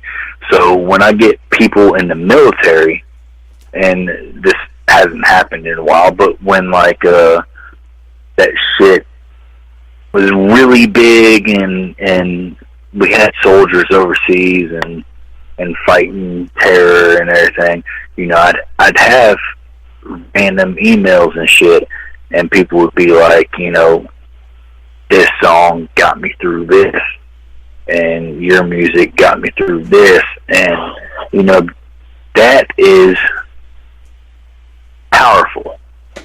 It's as powerful as it really can get, you know what I mean? Hell yeah, dog. So, man, I gotta ask that, like, the first time that happened, man, because you remember the first time, don't you? Yeah, I was probably 18 years old. What was that like? Like, when that first person walked up to you and told you that you'd affected them on an emotional level, man, I mean, what was your response? Like, both to them and, like, just mentally, what it made you think? They didn't walk up to me. It was an email. This was before internet got so huge. Literally an email to me. I used to save all positive emails and print them out, and, you know, the ability to communicate was like so limited back then. You know, we're talking like 2001. You know what I'm saying? Showing your age. Like, internet was just starting to pop off and shit. You know what I mean? And I still got the email. I got a vanilla envelope full of fucking emails. Oh. And one of them, the very first one I got, was that they were suicidal, and listening to my music made them like have a different perspective of life and look at things differently, and was no longer suicidal. And like, I don't know, you know, so I get a lot of fucking weird messages. So, you know, some of them motherfuckers are full of shit. You know, they're just trying to throw shit out there to make you pay attention to them. You know what I mean? Like, oh, I'm going to kill myself. Please pay attention to me. But they're not really going to kill themselves. You know what I'm saying? So it's really fucking weird. But like, that particular message, like, stood out. Like, some shit was real going on there. You know what I mean? And it really fucking made me happy that I knew that something to do with the song, It's On You, changed everything that they were going through at that time, and I thought the song sucked. You know what I mean? And it really was a beautiful moment in my life. But that's just how it went down, you know what I mean? Yeah, dude. No, that's awesome. That really is. I mean, that's something that I think that's, like I said, that's the best goal to have as a musician, is to be like, I love this music and I want to be able to help and affect people with it, right? And I think that used to be a lot of the point of it, but it's not anymore, man. You know what I'm saying? But I'll tell you what, Fisticuffs, it's 11 o'clock, dude, and I don't want to end this shit on some kind of fucking solid note and shit. Look, I bounced that GD again, dog, but I caught myself. Yeah. Nah, you good.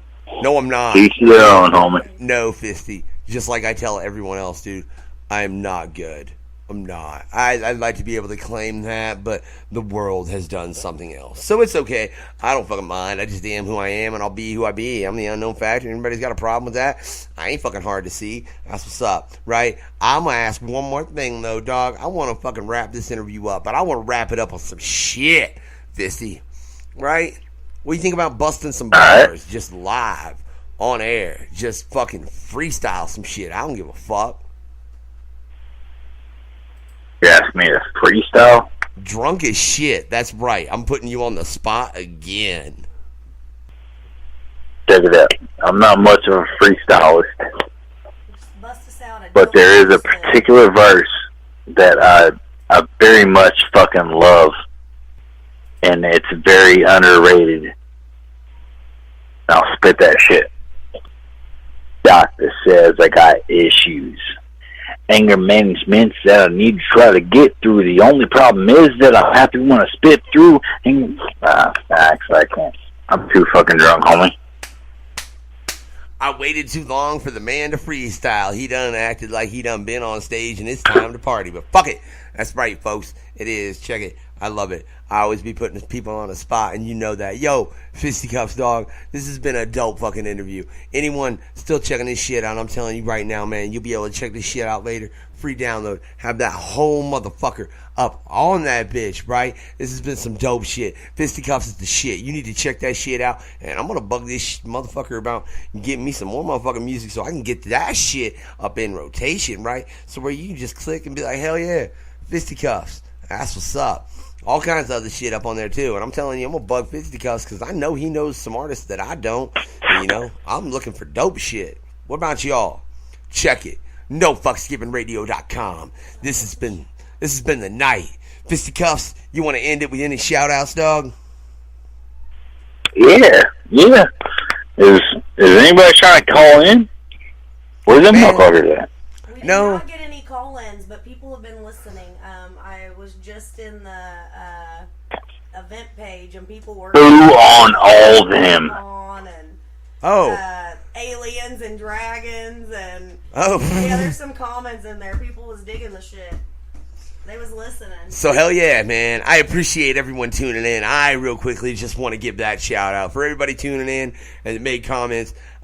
We apparently need to keep better track of that shit on air, but for real, you need a chat thing. We need a third computer, and it's you need a chat thing where they can type it in. Yeah, dude. A lot of people don't like to be. There were like 9 people listening from Kentucky. Hell yeah. So that's what's up. We appreciate everybody. Do you have a big Kentucky fan base? Yeah, we appreciate everybody that tunes in, dog. You had a bunch of cats listening up from Kentucky, man. You know that? Man, Fisticuffs is fucked up. Look at this. Fisticuffs got too drunk on me. So, dog, give me some shout outs. We might have lost him. Son of a bitch. What happened? For real? I lost Fisticuffs. I can't even close out a goddamn show proper without having fucking technical fucking difficulties. Motherfucking son of a bitch. I swear I'm gonna make a fucking bloody Rorschach. What? Motherfucker. You think you know me? Got issues in my head. You never know. son of a bitch, y'all. Check it out. Google apparently just didn't like me trying to fucking run this long. I don't know. Apparently people don't like my talkative ass that fucking much. But you know what? Alright, so we can't get Fisticuffs back in this bitch, because it's a whore. And that's what's up. But I just got to give a mad shout out to that motherfucker and all that clique over there, right? Hey, fucking fuck around. And that's what's up on that mad shit. With the shit they do, man. The donations. All that. It's fucking beautiful. Going out to Walmart with the Flint, Michigan. Collecting for the homeless. Mad love to fucking everyone in the 106 clique. Because that's what's up. Mad love to fucking Fisticuffs for a dope fucking interview, dog. I apologize on the fact that Google's a cunt, but, you know, that's why we was talking about corporations being cunts, because that's just how the fuck they be. But check it. I'm the Unknown Factor. This has been the No Fucks Given Hour. And keep in mind that this is No Fucks Given Radio. And coming soon, Bang Nation. That's what's up. Know about it. Be about it. Get love. Show love. Show love. Get love. No fucks given. Much love to everyone checking this shit out. Now, what we gonna do to wrap up the fucking night? Let me check it. Let me check it. Let me check it. You know what? I just really love this. Little Unwanted. Yeah. Featuring Sin from Zug Island by Fisticuffs. Y'all have a great night. Blank, pale, emotionless face and the blackest eyes. The devil's eyes. On the No Fucks Given Hour with the Unknown Factor killing every motherfucking body. Yippee-ki-yay. Motherfucker, because we don't give no fucks.